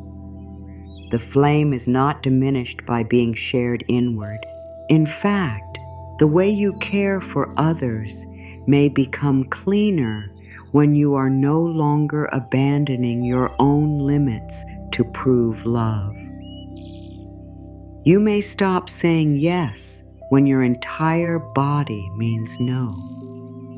You may stop rescuing people who continually refuse responsibility. You may stop treating exhaustion as evidence of devotion. You may stop believing love is measured by how little you require. You may discover that a boundary preserves warmth better than resentment does. The candle teaches this too. If you hold a flame for everyone without protecting it, your hands eventually shake from exhaustion. Care needs structure. A flame needs space. Love can have edges. There are people who learned that boundaries are cold. But a boundary can be one of the warmest sentences in a relationship. I cannot do that today. I need more time. Please do not speak to me that way. I need to leave now. I am not discussing my body. I cannot be the person who carries this for you. I need support too. These sentences do not extinguish the flame. They protect the hands carrying it. Your body may respond to boundaries with a kind of relief you did not expect. Not because every physical sensation comes from emotion, because your body participates in the life you are living. It is there when you say yes with dread in your stomach. It is there when you smile while your jaw tightens. It is there when you work through exhaustion. It is there when someone crosses a line and you swallow the response. It is there when you finally say, enough. This is why listening to the body can sometimes lead you toward a truth you have been avoiding. Not every tense shoulder contains a hidden message. Not every headache is symbolic. We do not need to invent meanings. But patterns in your experience can still be worth noticing. When does your body feel more settled around? Whom do you breathe more freely? Where do you feel yourself brace? What commitments leave you depleted every time? What conversations make you disappear from yourself? Where are you asking your body to carry what your voice has not yet said? These are not diagnostic questions, they are relationship questions. And they belong beside practical care, not in place of it. The flame lets you look without accusing. That matters. Because curiosity closes when shame enters. You cannot hear clearly while shouting at yourself. The smaller hands know this. They have always known it. There is something else they know that the grown mind often forgets. Warmth does not need to be earned through suffering. You do not have to become exhausted enough before resting. You do not have to become lonely enough before reaching out. You do not have to become frightened enough before seeking reassurance. You do not have to become sick enough before taking your well-being seriously. You do not have to hate yourself enough before deciding self-hatred is no longer useful. Care can arrive earlier. Imagine how different your life might feel if support arrived earlier, before the resentment, before the collapse, before the shame spiral, before the argument inside the mirror, before your body had to compete with every other priority. Earlier, a glass of water when thirst first appears. Food before you become frantic with hunger. A break before your mind becomes foggy. A boundary before anger hardens. An appointment before months of avoidance. A truthful conversation before silence becomes unbearable. Kind words before the inner attack has gathered momentum. This is not about perfect responsiveness. You have responsibilities. Life gets busy. Signals are not always clear. Sometimes you will miss them. Sometimes circumstances limit your choices. Sometimes you cannot rest exactly when you need to. Sometimes care costs money, time, access, transportation, courage, or help you do not immediately have. You are not failing because support is complicated. The vow is not about creating a perfect life. It is about the direction of your hands within the life you actually have, toward warmth, toward respect, toward the next possible form of care. Even when the ideal option is unavailable, there may be one small act that says, "I am not against you." You loosen the clothing that hurts. You step outside for a moment. You ask someone to help. You turn the screen off. You eat what is available without insulting yourself for it. You reschedule something that can wait. You write down the question for your doctor. You choose not to join a conversation where people tear their bodies apart for entertainment. You stop staring at the photograph. You put both feet on the floor. You tell yourself the truth. This is hard, and I am here. The word here can be powerful, not because Pierre sense cures everything, because presence ends a certain kind of abandonment. You have been waiting for your body to become different before fully arriving inside it. Now you begin arriving first. Here is my body. Here is today. Here is what I know. Here is what I do not know. Here is the support available. Here is the boundary I can set. Here is the flame. Here are the hands. And there is one more part of this image that we have not touched yet. The smaller hands have been waiting to receive the light. But what happens after they receive it? Do they clutch it? Do they hide it? Do they become larger? Do they disappear? No, something quieter happens. They begin to learn that warmth can live here. That will matter later.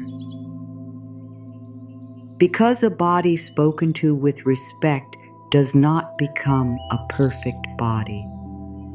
A frightened part met with care does not become a fearless part. But the inner world can stop treating every difficult moment as proof that warmth is about to be withdrawn. The smaller hands can stop reaching so desperately. They can begin to trust the direction from which the flame comes. Not from the mirror, not from strangers, not from being chosen, not from being young enough, not from being thin enough, not from being strong enough, not from being productive enough, not from having the right test result, not from being admired. From the grown hands that finally learn to turn inward.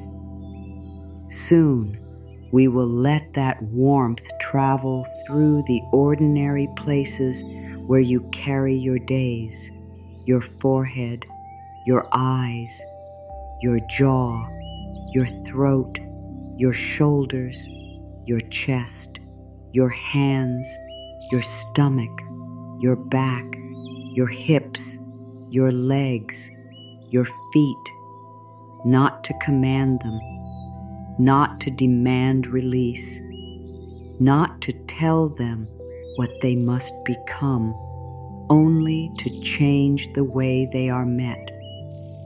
For now, keep the vow close.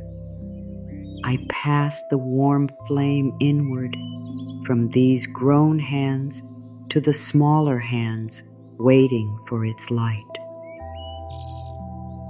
Nothing has to prove itself before the passing begins. The light is already in your hands.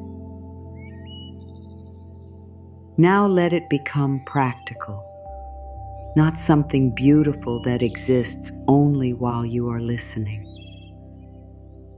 Not an image that disappears the moment a message arrives, a responsibility calls, or you catch your reflection unexpectedly.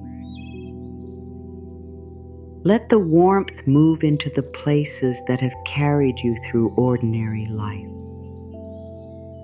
Start with your forehead. Think of how often it tightens before you even realize you are worried. How quickly the mind moves ahead. Tomorrow, next week, the appointment, the conversation, the result, the thing you forgot, the thing you cannot control. You do not have to force your forehead to relax. Meet it differently. You have carried many thoughts here. You have tried to solve things before they arrived. You have searched for certainty because uncertainty felt unsafe. Your forehead is not failing because it carries tension. It has been participating in the effort to protect you. The grown hands bring the flame closer. Nothing is being demanded, only this. You do not have to solve every future from this moment. Let your eyes be next. These eyes have searched mirrors for evidence. They have read messages looking for changes in tone. They have studied faces to see whether someone was upset. They have stared at screens long after they were tired. They have looked at photographs and compared the person you were with the person you are. They have seen difficult things, beautiful things, ordinary things, things you wish you had never seen, things you are grateful you did. How often have you asked your eyes to become judges? Is this acceptable? Am I enough? Do I look older? Do I look tired? What will they think? You can take that job away from them. Your eyes were never meant to be a courtroom. They can look without sentencing you. They can see a changing face without turning change into failure. They can meet another person's beauty without using it as proof against yours. They can close when they are tired. They can look away from something that harms your peace. They can seek what is useful. They can rest on what is kind. Bring the flame inward. My eyes do not have to search for reasons to reject me. Now your jaw. How many words have lived there without being spoken? No. Stop. That hurt. I disagree. I am tired. I need help. I cannot do this today. I do not want to talk about my body.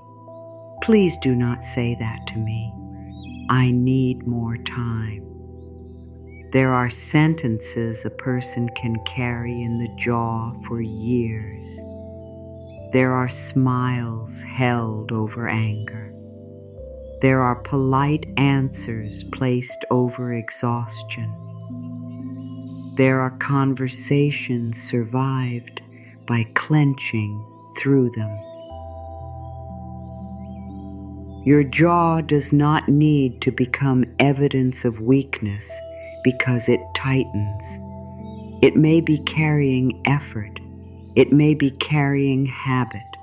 It may be carrying nothing more mysterious than the stress of a full day. Meet it without turning tension into a personal failure. You can let the mouth rest when it can. You can speak when speaking is needed. You can choose silence when silence protects your dignity. You can seek professional help when jaw pain or other symptoms need attention. Warmth does not require guessing at causes. It asks for respect. My jaw does not have to hold every unsaid thing forever. Now your throat. This place has carried apologies you never owed. It has carried swallowed tears. It has carried nervous laughter. It has carried the words, "I'm fine," when fine was not the truth. It has carried your name, your questions, your affection, your anger, your requests, your boundaries, your yes, your no. Some people learned early tea, had a pleasant voice, kept the room safer. Some learned that being easy was rewarded. Some learned that speaking directly brought conflict. Some learned to disappear inside their own politeness. If that happened to you, you do not have to judge the strategy. It may have helped you once, but the grown voice can learn something new. You can be kind without erasing yourself. You can be considerate without agreeing to everything. You can speak clearly without becoming cruel. You can say you need time. You can say you need space. You can say you are unsure. You can say you are afraid. You can say you would like another medical opinion. You can say the treatment is not working for you. You can say the conversation needs to stop. The flame does not ask your throat to become fearless. It gives your truth a warmer place to stand. My voice belongs inside my care. Now your shoulders. Think of everything you describe as something you are carrying. Responsibility, family, work, money worries, other people's expectations. Grief, the future, the past, a household, a secret, a role you no longer want but do not know how to leave. The language of burden often ends up near the shoulders because shoulders are what we imagine beneath weight. You may have spent years being the capable one, the one people call first, the one who handles things, the one who can take one more task, the one who does not make trouble, the one who says, "I can do it." Capability is valuable, but capability does not cancel need. Strong people need help. Reliable people get tired. Generous people require boundaries. People who care for others also have bodies that deserve care. You do not have to wait until your shoulders force the issue. You can put something down because it is too much. You can delegate. You can disappoint an expectation that was never fair. You can ask, is this actually mine to carry? Some weight belongs to you. Some belongs to somebody else. Some belongs to circumstances nobody chose. The grown hands do not throw every responsibility away. They begin separating what is yours from what you absorbed by habit. My shoulders are not proof of how much I can endure. Bring the flame to your chest. There are people who feel everything here: anticipation, grief, love, panic, relief, longing, the ache of missing someone, the shock of bad news, the expansion that comes with laughter, the heaviness that can appear when a day has been too much.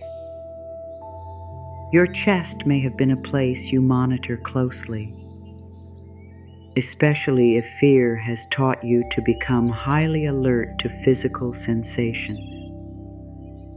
A change in breathing, a fast heartbeat, tightness, pressure, something unfamiliar. It is wise to seek appropriate medical evaluation for concerning symptoms. Compassion does not ask you to dismiss them. But while you seek information, you do not have to turn every sensation into an accusation. Your chest is not betraying you by being part of your emotional and physical life. Your heart is not required to beat like a machine unaffected by experience. Your body is alive. Living systems respond. And when something needs professional attention, getting that attention is a form of respect. The flame stays close without pretending to diagnose. I can listen without frightening myself before I know what is true. Now your hands. These are the grown hands from the image. Look at them in your imagination. The lines, the shape, the small signs of time. These hands have done things you barely count. They have held cups on difficult mornings. They have cleaned spaces nobody thanked you for cleaning. They have carried groceries. They have sent messages you were afraid to send. They have signed your name. They have held someone else's hand. They have worked. They have cooked. They have opened medication bottles. They have wiped counters. They have touched your own face in exhaustion. They have searched the internet in fear. They have gripped steering wheels. They have packed bags. They have unpacked them. They have held documents in waiting rooms. They have made mistakes. They have repaired things.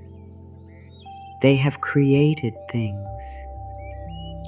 They have given, given, given. And these are the same hands that now turn inward. No new hands are required. No more qualified version of you is coming to take over. The adult capable of bringing warmth inward is already here. These hands can still serve others. They can still build, work, cook, write, carry. But they are learning one additional direction toward you. I have hands that can offer care here too. Now, your stomach. This may be one of the places where kindness has been hardest. So much fear is projected onto the stomach. Appearance, weight, food, control, desirability, health, shame. People pinch it, hide it, hold it in, compare it, punish it, photograph it from angles, measure it, speak about it as though it were a public argument. And beyond appearance, the stomach can be a place where stress is felt strongly.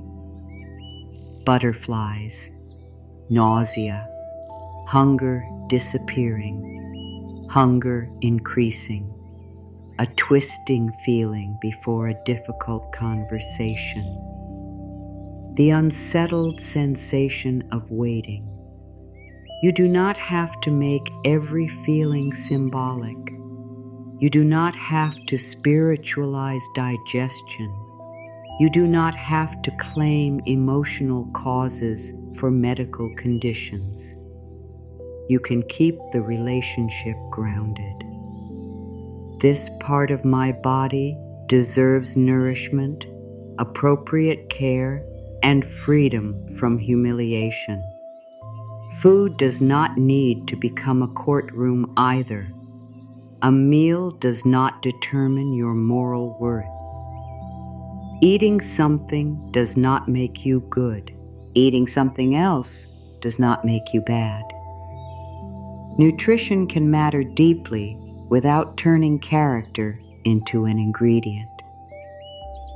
If you need professional guidance around food, digestion, body image, or health, seeking it can be part of the flame. The point is not to know everything alone. The point is to stop using shame as though it were a treatment plan. My stomach does not need my contempt. Now you're back.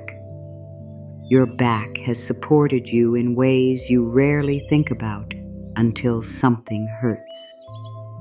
It has moved through chairs, beds, cars, work, lifting, reaching, turning, standing, carrying.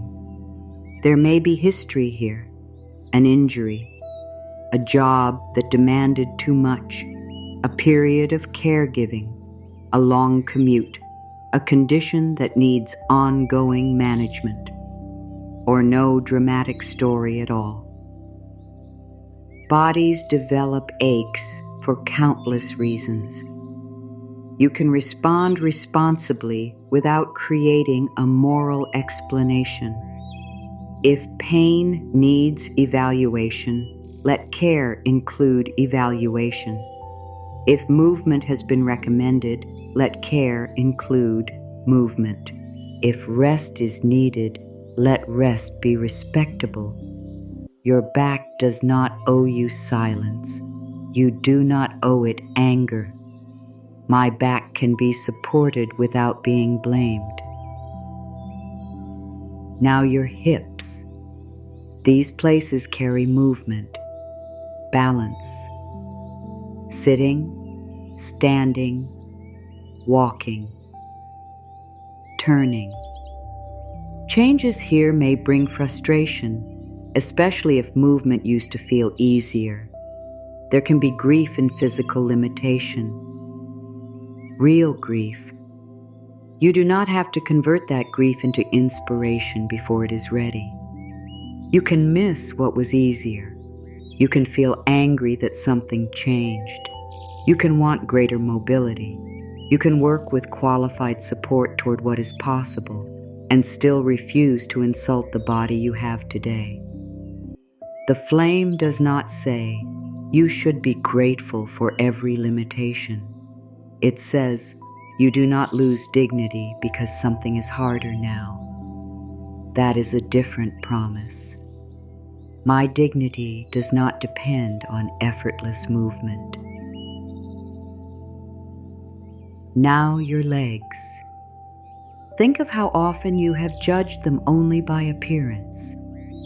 Their shape, their size, their skin, their age, their strength. Whether they resemble some image you once decided was ideal.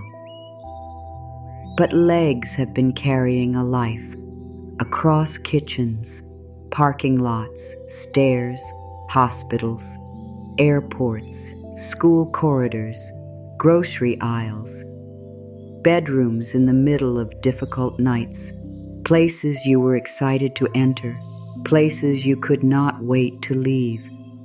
They have walked toward people, away from people, toward opportunities, away from danger. They have stood while you waited. They have shaken when you were nervous. They have rested when they needed support. If walking is difficult or impossible for you, your worth does not shrink with mobility. A person's value has never been measured by distance traveled on two legs. The image can adapt to the body that is actually yours. Care is not limited to one form of movement. My body is worthy of respect in the way it moves today. Now your feet, the places that meet the ground, often ignored until they hurt, often expected to absorb one more hour, one more errand, one more day. Think of the pressure they have carried without praise, shoes that did not fit, long days, hard floors, journeys, heat, cold, aches, changes, the simple repeated work of being beneath you. You do not need to romanticize your feet. Give them practical respect, comfort when possible, care when needed, rest when available, professional help when symptoms call for it. The flame does not turn the body into poetry instead of biology. It makes room for both, the physical fact, the human relationship. My feet do not have to earn the right to be cared for. Now take the whole body in, not as a list of parts to improve, but as the place where your life has been happening. Forehead, eyes, jaw, throat, shoulders, chest, hands, stomach, back, hips, legs, feet. Nothing here needs to perform for this moment. You are not asking your body to produce evidence. You are not checking whether the exercise changed your pulse, your pain, your mood, or your appearance. That would turn warmth back into surveillance. You are practicing another relationship. The difference matters. Care without constant measurement. Attention without interrogation. Respect without a reward system. There will be days when this feels natural. There will be days when the old voice returns immediately. The mirror may catch you off guard. Pain may make you impatient. fatigue may arrive at the worst possible time. A comment from another person may reopen an old wound. A medical appointment may frighten you. A photograph may stir comparison. A birthday may bring complicated feelings about age. You do not need to become immune to those moments. The question is what comes after. Which hands arrive? The old hands that point, or the grown hands that cup the flame? This is where repetition becomes less about saying identical words and more about practicing the same direction, inward, toward respect, toward care, toward truth. The wording can change. The direction stays. Today I speak differently. Today I do not use my body as a place to practice cruelty. Today I can want change without declaring war. Today I can seek help without shame. Today I can rest without presenting a defense. Today I can move without punishment. Today I can eat without turning the meal into a verdict. Today I can look in the mirror without asking it to determine my worth. Time 2.5s. Today I can say no before resentment has to say it for me.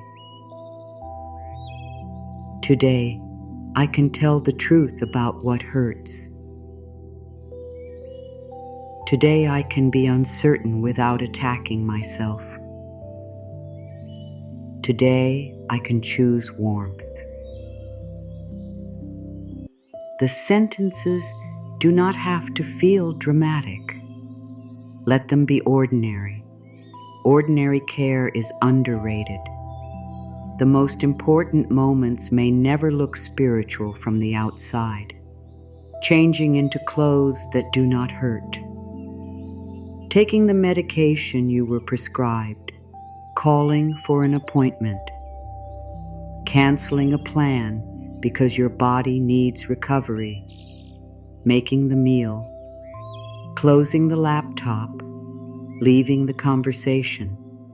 Asking the question. Using the mobility aid. Going to therapy. Walking outside. Sitting down. Turning down the volume. Going to bed earlier. Accepting assistance. Those acts do not need a halo. They are enough. This is what it can mean to speak to the body differently. Words become behavior. Behavior becomes relationship. Relationship becomes an atmosphere you live inside. And the atmosphere does not have to be perfect to become safer. A few degrees warmer is still warmer. One less insult is still less harm. One honest boundary is still a boundary. One appointment made after months of fear still matters. One meal eaten without punishment still matters. One mirror passed without criticism still matters. One night of choosing rest instead of proving yourself still matters. Do not turn this into a scorecard. The smaller hands are not keeping points. They are learning something far more basic. Warmth can come from here, from you. That was the smaller loop we left open. What happens when those hands finally receive the flame? They do not become bigger. They do not disappear. They stop having to reach so desperately. The grasp loosens. Not because every need is gone, because the source of warmth is no longer entirely outside them. Something inside begins to know. I do not have to earn all tenderness from the world. I do not have to be admired before I become worthy of care. I do not have to be chosen before I choose a kinder tone. I do not have to wait for perfect health before I respect the body living this life. I do not have to become younger before I stop insulting age. I do not have to look different before I stop using the mirror as a weapon. I do not have to feel fearless before I seek help. I do not have to feel strong before I set a boundary. I do not have to understand everything before I become compassionate. Warmth can come from here. That is not self-sufficiency taken to an extreme. You still need people. You still need community. You may need medical care. You may need therapy. You may need practical support. You may need someone to drive you somewhere. You may need someone to listen. You may need skilled hands that are not your own. Receiving inward warmth does not cancel receiving outward help. It makes help less shameful. You are no longer asking another person to prove that you deserve to exist. You are asking them to join you in care. That is different. The grown hands do not say, I must do everything alone. They say, I will not turn against myself while I reach for support. The candle can be carried beside other people. There is room. Care is not isolation. Respect is not isolation. A boundary is not isolation. Asking is not weakness. Needing is not failure. Your body is part of your humanity, and humanity is relational. There are days when somebody else will help protect the flame. A friend who sits with you before an appointment. A partner who takes something off your plate. A clinician who listens carefully. A therapist who helps you untangle fear from fact. A family member who stops commenting on your appearance because you ask them to. A community that understands what you are living through. Warmth can move between people without making your own hands irrelevant. This is partnership too, and now the language can become shorter, not because the meaning is getting smaller, because you do not need to explain every act of care to yourself. I am here. My body is here. Care belongs here. Respect belongs here. I can listen.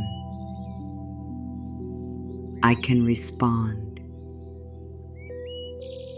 I can ask. I can rest. I can move with care. I can seek help.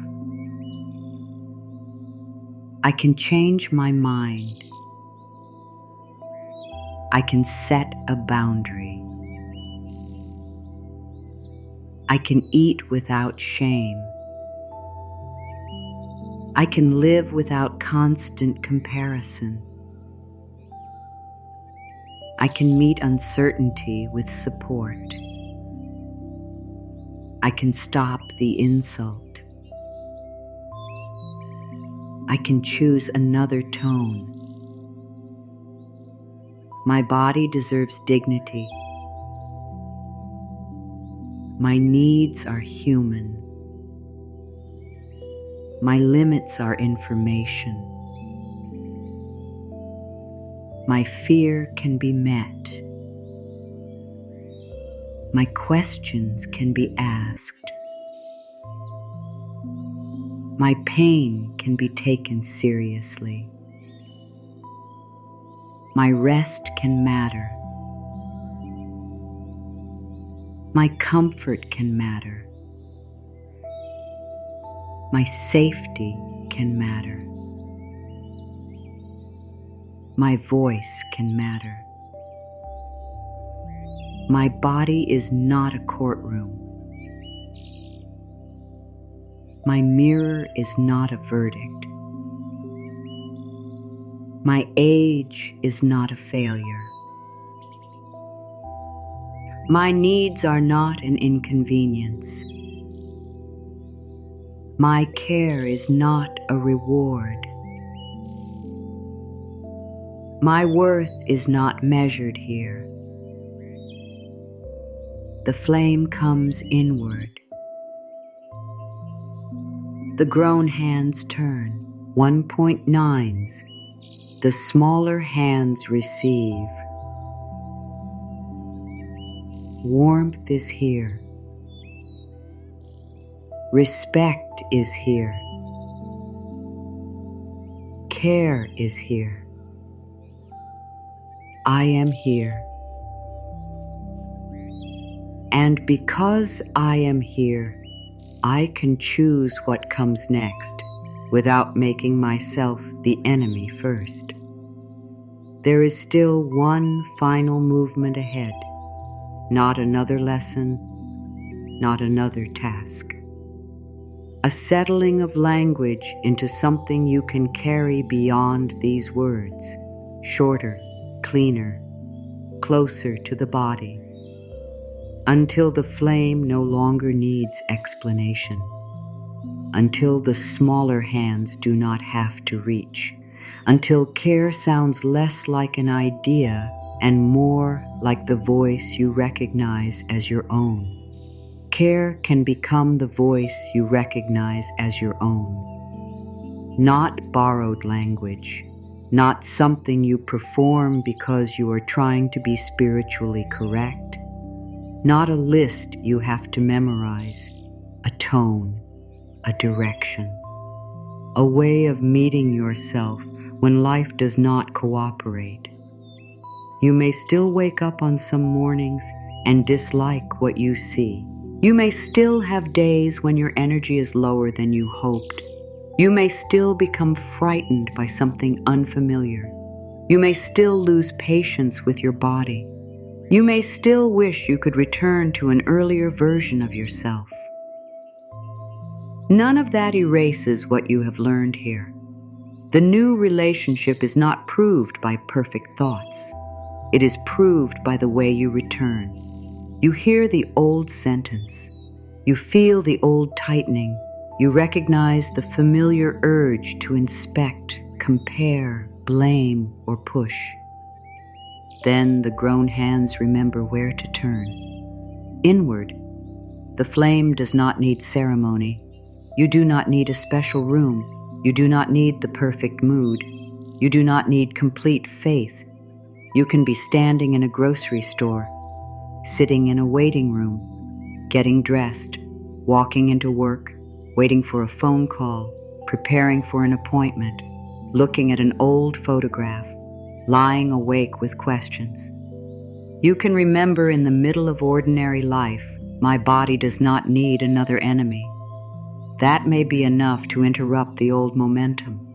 Then another sentence can come. I can respond without attacking myself. And another. I can seek what I need. And another. I can care for what is here. This is how language becomes lived. Not through one enormous emotional breakthrough. Through repetition that stops feeling like repetition because it becomes part of the way you move through your day.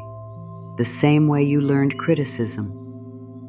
One comment, one comparison, one disappointed look, one joke, one rule, one fear, then another. Eventually, the voice sounded normal. A kinder relationship can become familiar in the same ordinary way. One interrupted insult, one respected limit, one honest question, one boundary, one meal without punishment, one moment of rest, one phone call for support, one Myers roar that is permitted to remain only a mirror. One hand turned inward. You may not notice exactly when the atmosphere changes. That is all right. You do not have to monitor compassion to make sure it is progressing. You can live it. There are things in life that become weaker when constantly inspected. Trust can be one of them. If every caring act is immediately followed by, "Is this working yet?" care becomes another examination. You do not need to measure whether you are healing emotionally fast enough. You do not need to grade your relationship with your body. You do not need to become excellent at self-compassion. Let it be imperfect and real. Some days you will speak beautifully to yourself. Some days the best you will manage is not saying the cruel thing. Both belong. Some days you will know what your body needs. Some days you will not. Some days your limits will be obvious. Some days you will understand them only after you have crossed them. Both belong. Some days you will ask for help quickly. Some days fear will delay you. When you recognize that delay, you can still begin from where you are. No punishment required. No speech about how you should have known better. The flame is past now. That word matters. Now. Your body lives now. Not in the photograph from 10 years ago. Not in the version you are trying to become. Not in the imagined future where everything is easier. Here, in the body reading or hearing these words. In the body carrying today's history. In the body with today's energy. Today's questions. Today's needs. Today's limits. Today's possibilities. This is the body that deserves your respect. Not because it has behaved perfectly, because dignity was never meant to depend on performance. You can let that settle. My dignity belongs here. My care belongs here. My respect belongs here. My voice can become warmer. My choices can come from care.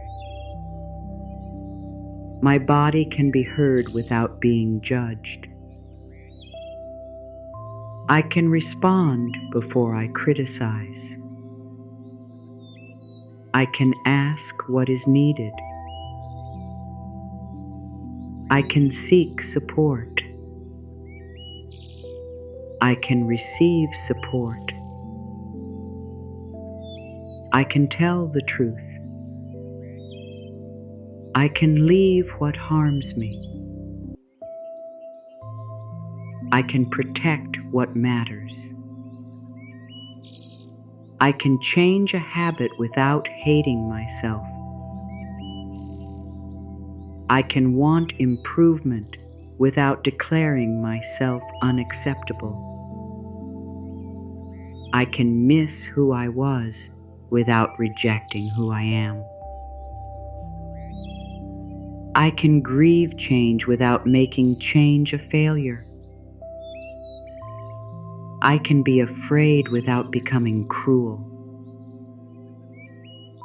I can be uncertain without inventing blame. I can have questions. I can take symptoms seriously. I can consult qualified people. I can take practical action. I can rest when rest is appropriate. I can move when movement supports me.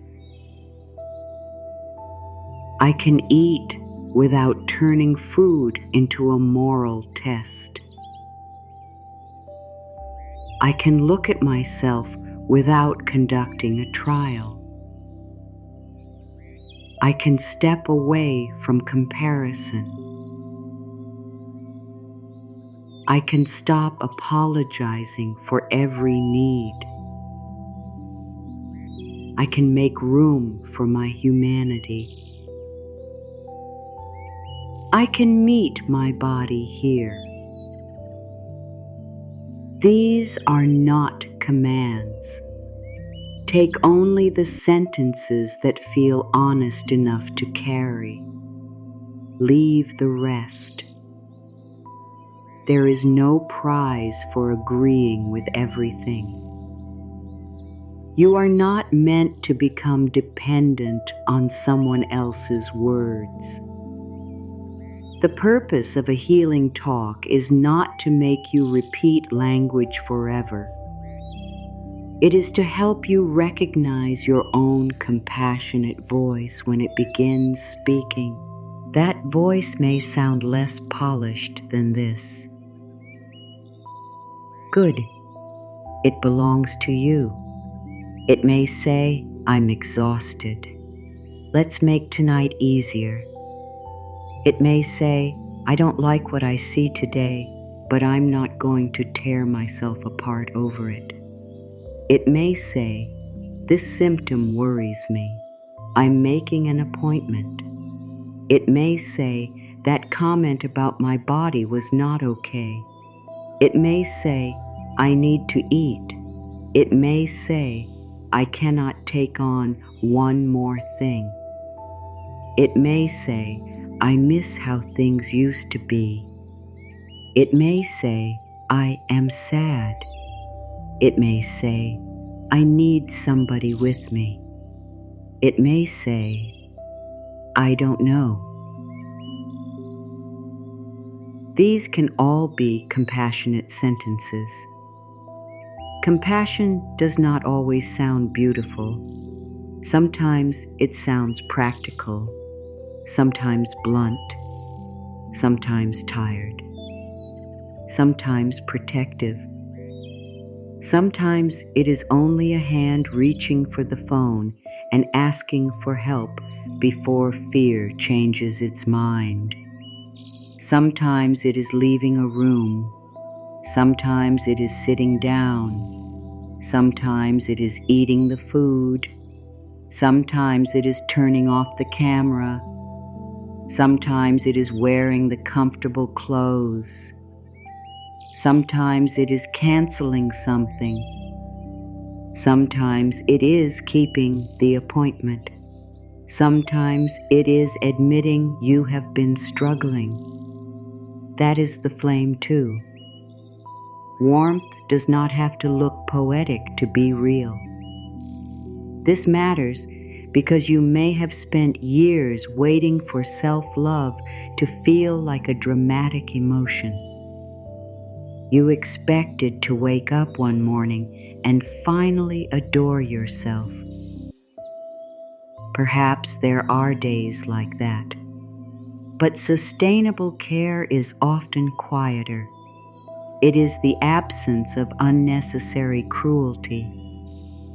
It is the presence of responsible attention. It is the decision not to make your worth conditional. It is the willingness to protect yourself from what harms you. It is the courage to let another person help. It is the humility to admit that affirmations are support, not substitutes for skilled care.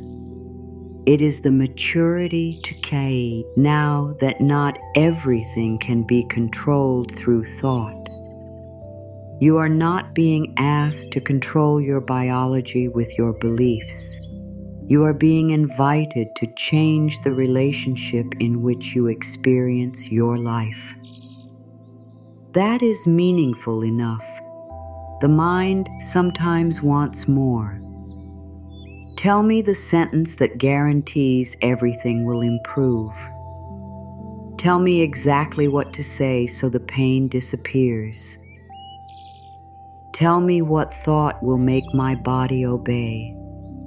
Tell me what belief prevents bad things from happening. There is tenderness underneath those requests. They are requests for safety, and no honest person can promise you total safety through words. What can be offered is companionship, your own companionship.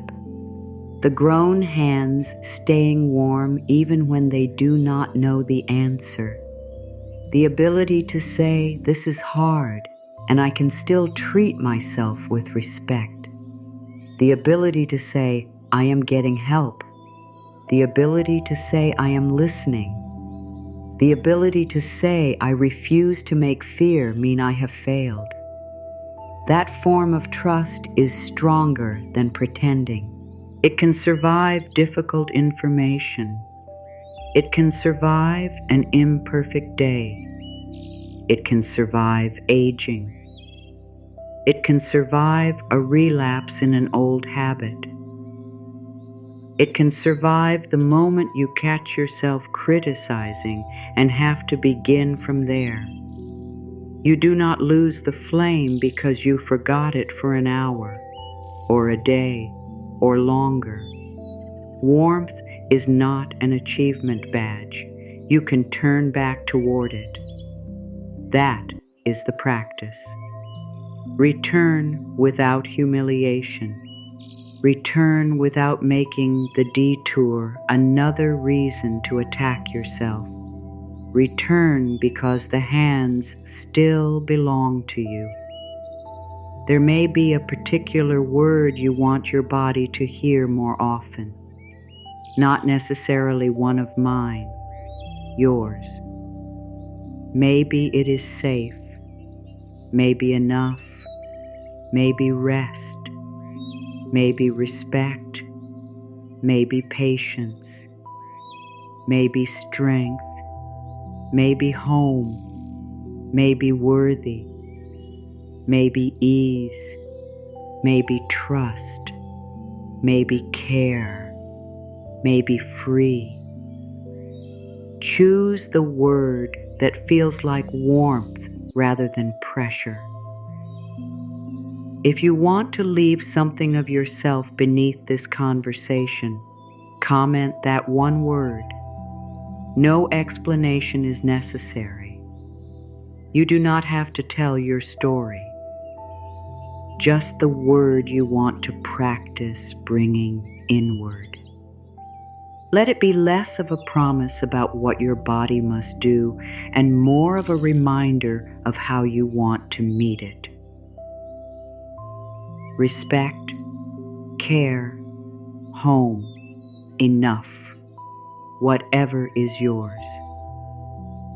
Then let the word belong to your life rather than to this moment alone.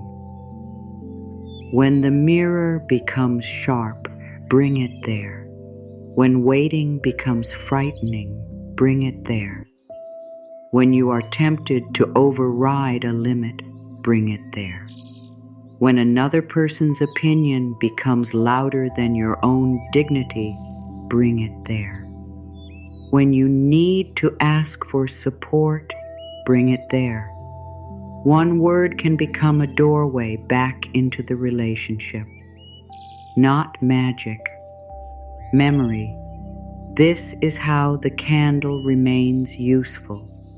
It reminds you, the flame in the grown hands, the smaller hands waiting within. You do not throw the flame.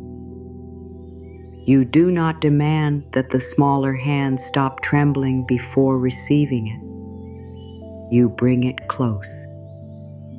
You share what was always meant to travel inward too.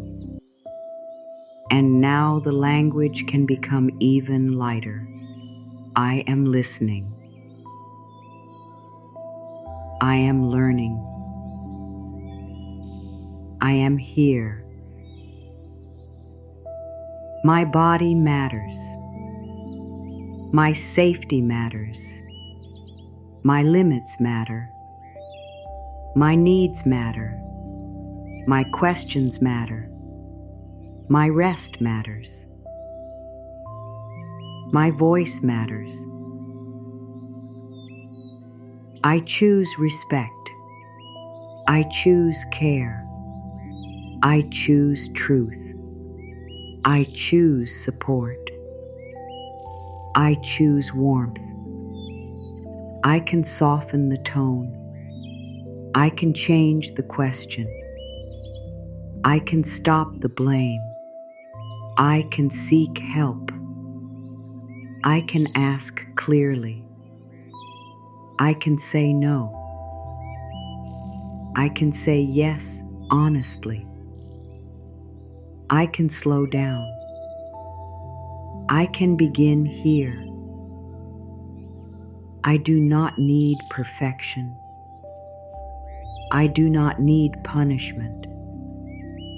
I do not need comparison. I do not need shame. I can learn another way. My body is not my enemy. My body is my home today. I can inhabit this home with dignity. I can care without controlling. I can listen without accusing. I can respond without panic. I can gather information. I can make wise choices. I can accept assistance. I can keep boundaries. I can protect my peace. I can honor discomfort. I can honor joy. I can honor fatigue. I can honor strength. I can honor change. I can honor this day. I am not a project. I am a person. I am not a problem to solve. I am a life being lived. Care can live here. Warmth can live here. Respect can live here. Light can live here. The grown hands know. The smaller hands receive. No proving, no earning, no courtroom, no war. Warm hands, open hands, shared light, inward light, care here, respect here, warmth here, I am here.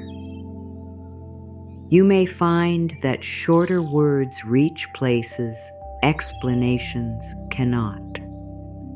Not because they have more power, because you are no longer debating yourself. There comes a point when enough has been understood. The body does not need another lecture about why it deserves respect. You can begin offering the respect. The smaller hands do not need a philosophy of warmth. They need the warmth. So bring it into tomorrow. When you first become aware of your body, resist the urge to immediately score it. Before, better or worse. Before attractive or unattractive. Before productive or tired. Before strong or weak. Let the first recognition be simpler. Here you are. Here I am. That is relationship. If something hurts, respond. If something concerns you, seek appropriate help. If you are hungry, listen. If you are exhausted, consider what can be changed. If you need movement, find what is suitable for you. If you need a limit, speak it where you safely can. If you need support, reaching for it does not make your own flame smaller. You were never meant to carry every human seed alone. There is no contradiction between inward care and outward help. The grown hands can pass the flame inward and still reach toward trustworthy people. They can hold your dignity while another pair of hands provides expertise. They can hold warmth while a doctor investigates, while a therapist listens, while a friend sits beside you, while a community helps, while practical resources are found. This is what mature care looks like. Not isolation, not magical control. Partnership with yourself, with reality, with the people and resources that can genuinely support you. And there may be things about your body you never come to love in the way self-love is often advertised. Let that be okay. You are still entitled to dignity. You do not have to love every scar to stop insulting it. You do not have to celebrate every limitation to respond responsibly. You do not have to adore every feature to stop making it a source of shame. You do not have to feel grateful for pain. You do not have to call illness a gift. You do not have to transform grief into inspiration. Respect is enough ground to stand on. There may be tenderness later. There may be acceptance. There may even be gratitude. Do not force the sequence. A flame forced too close can burn. Care understands distance. There are parts of your story you may approach carefully. There are memories connected to the body that may need professional support. There are experiences that should not be opened because someone on a recording told you to open them. You decide your pace. You decide what belongs in private. You decide when you need help. You decide when enough reflection is enough. The aim is not to make you endlessly examine yourself. It is to free you from unnecessary examination. Eventually, you can go live.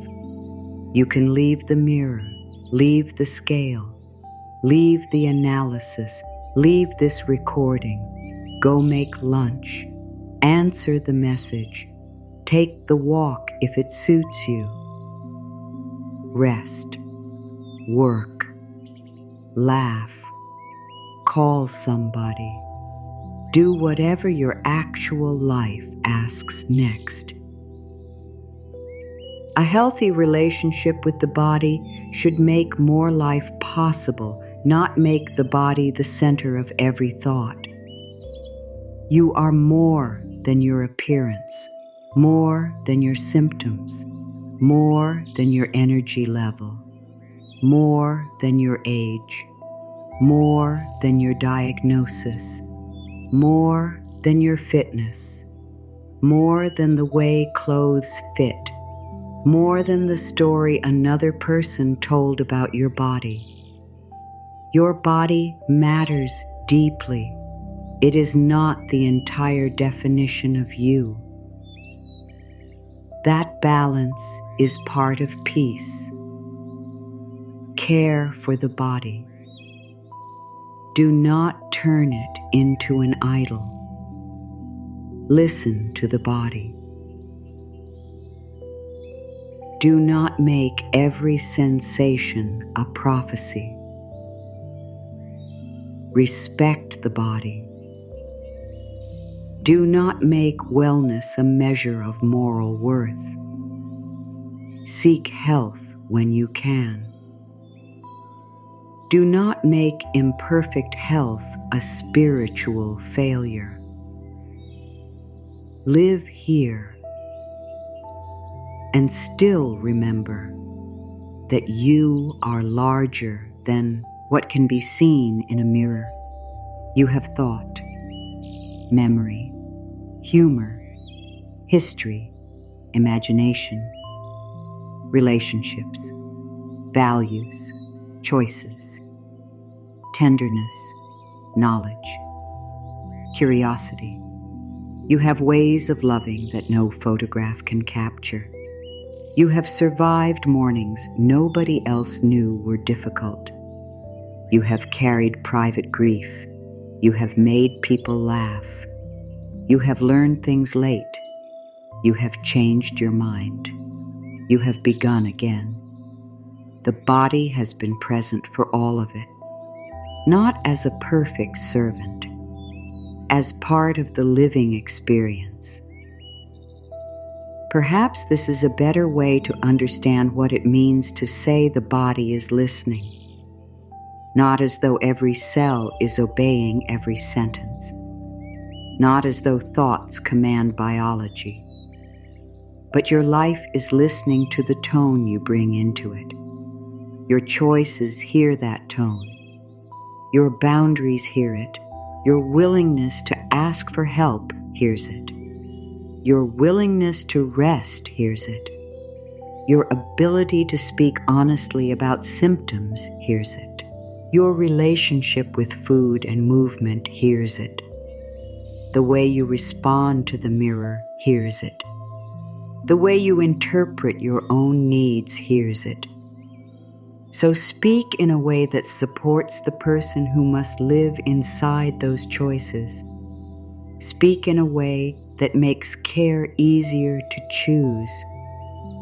Speak in a way that does not turn vulnerability into shame. Speak in a way that keeps the door open to appropriate help. Speak in a way that reminds you that your worth is not waiting on the other side of perfect health.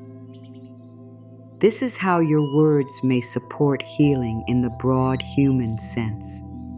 Healing the hostility, healing the shame around needing, healing the belief that care must be earned, healing the habit of turning every difficult sensation into a personal accusation, healing the relationship while the body follows its own complex biological course with whatever support it needs.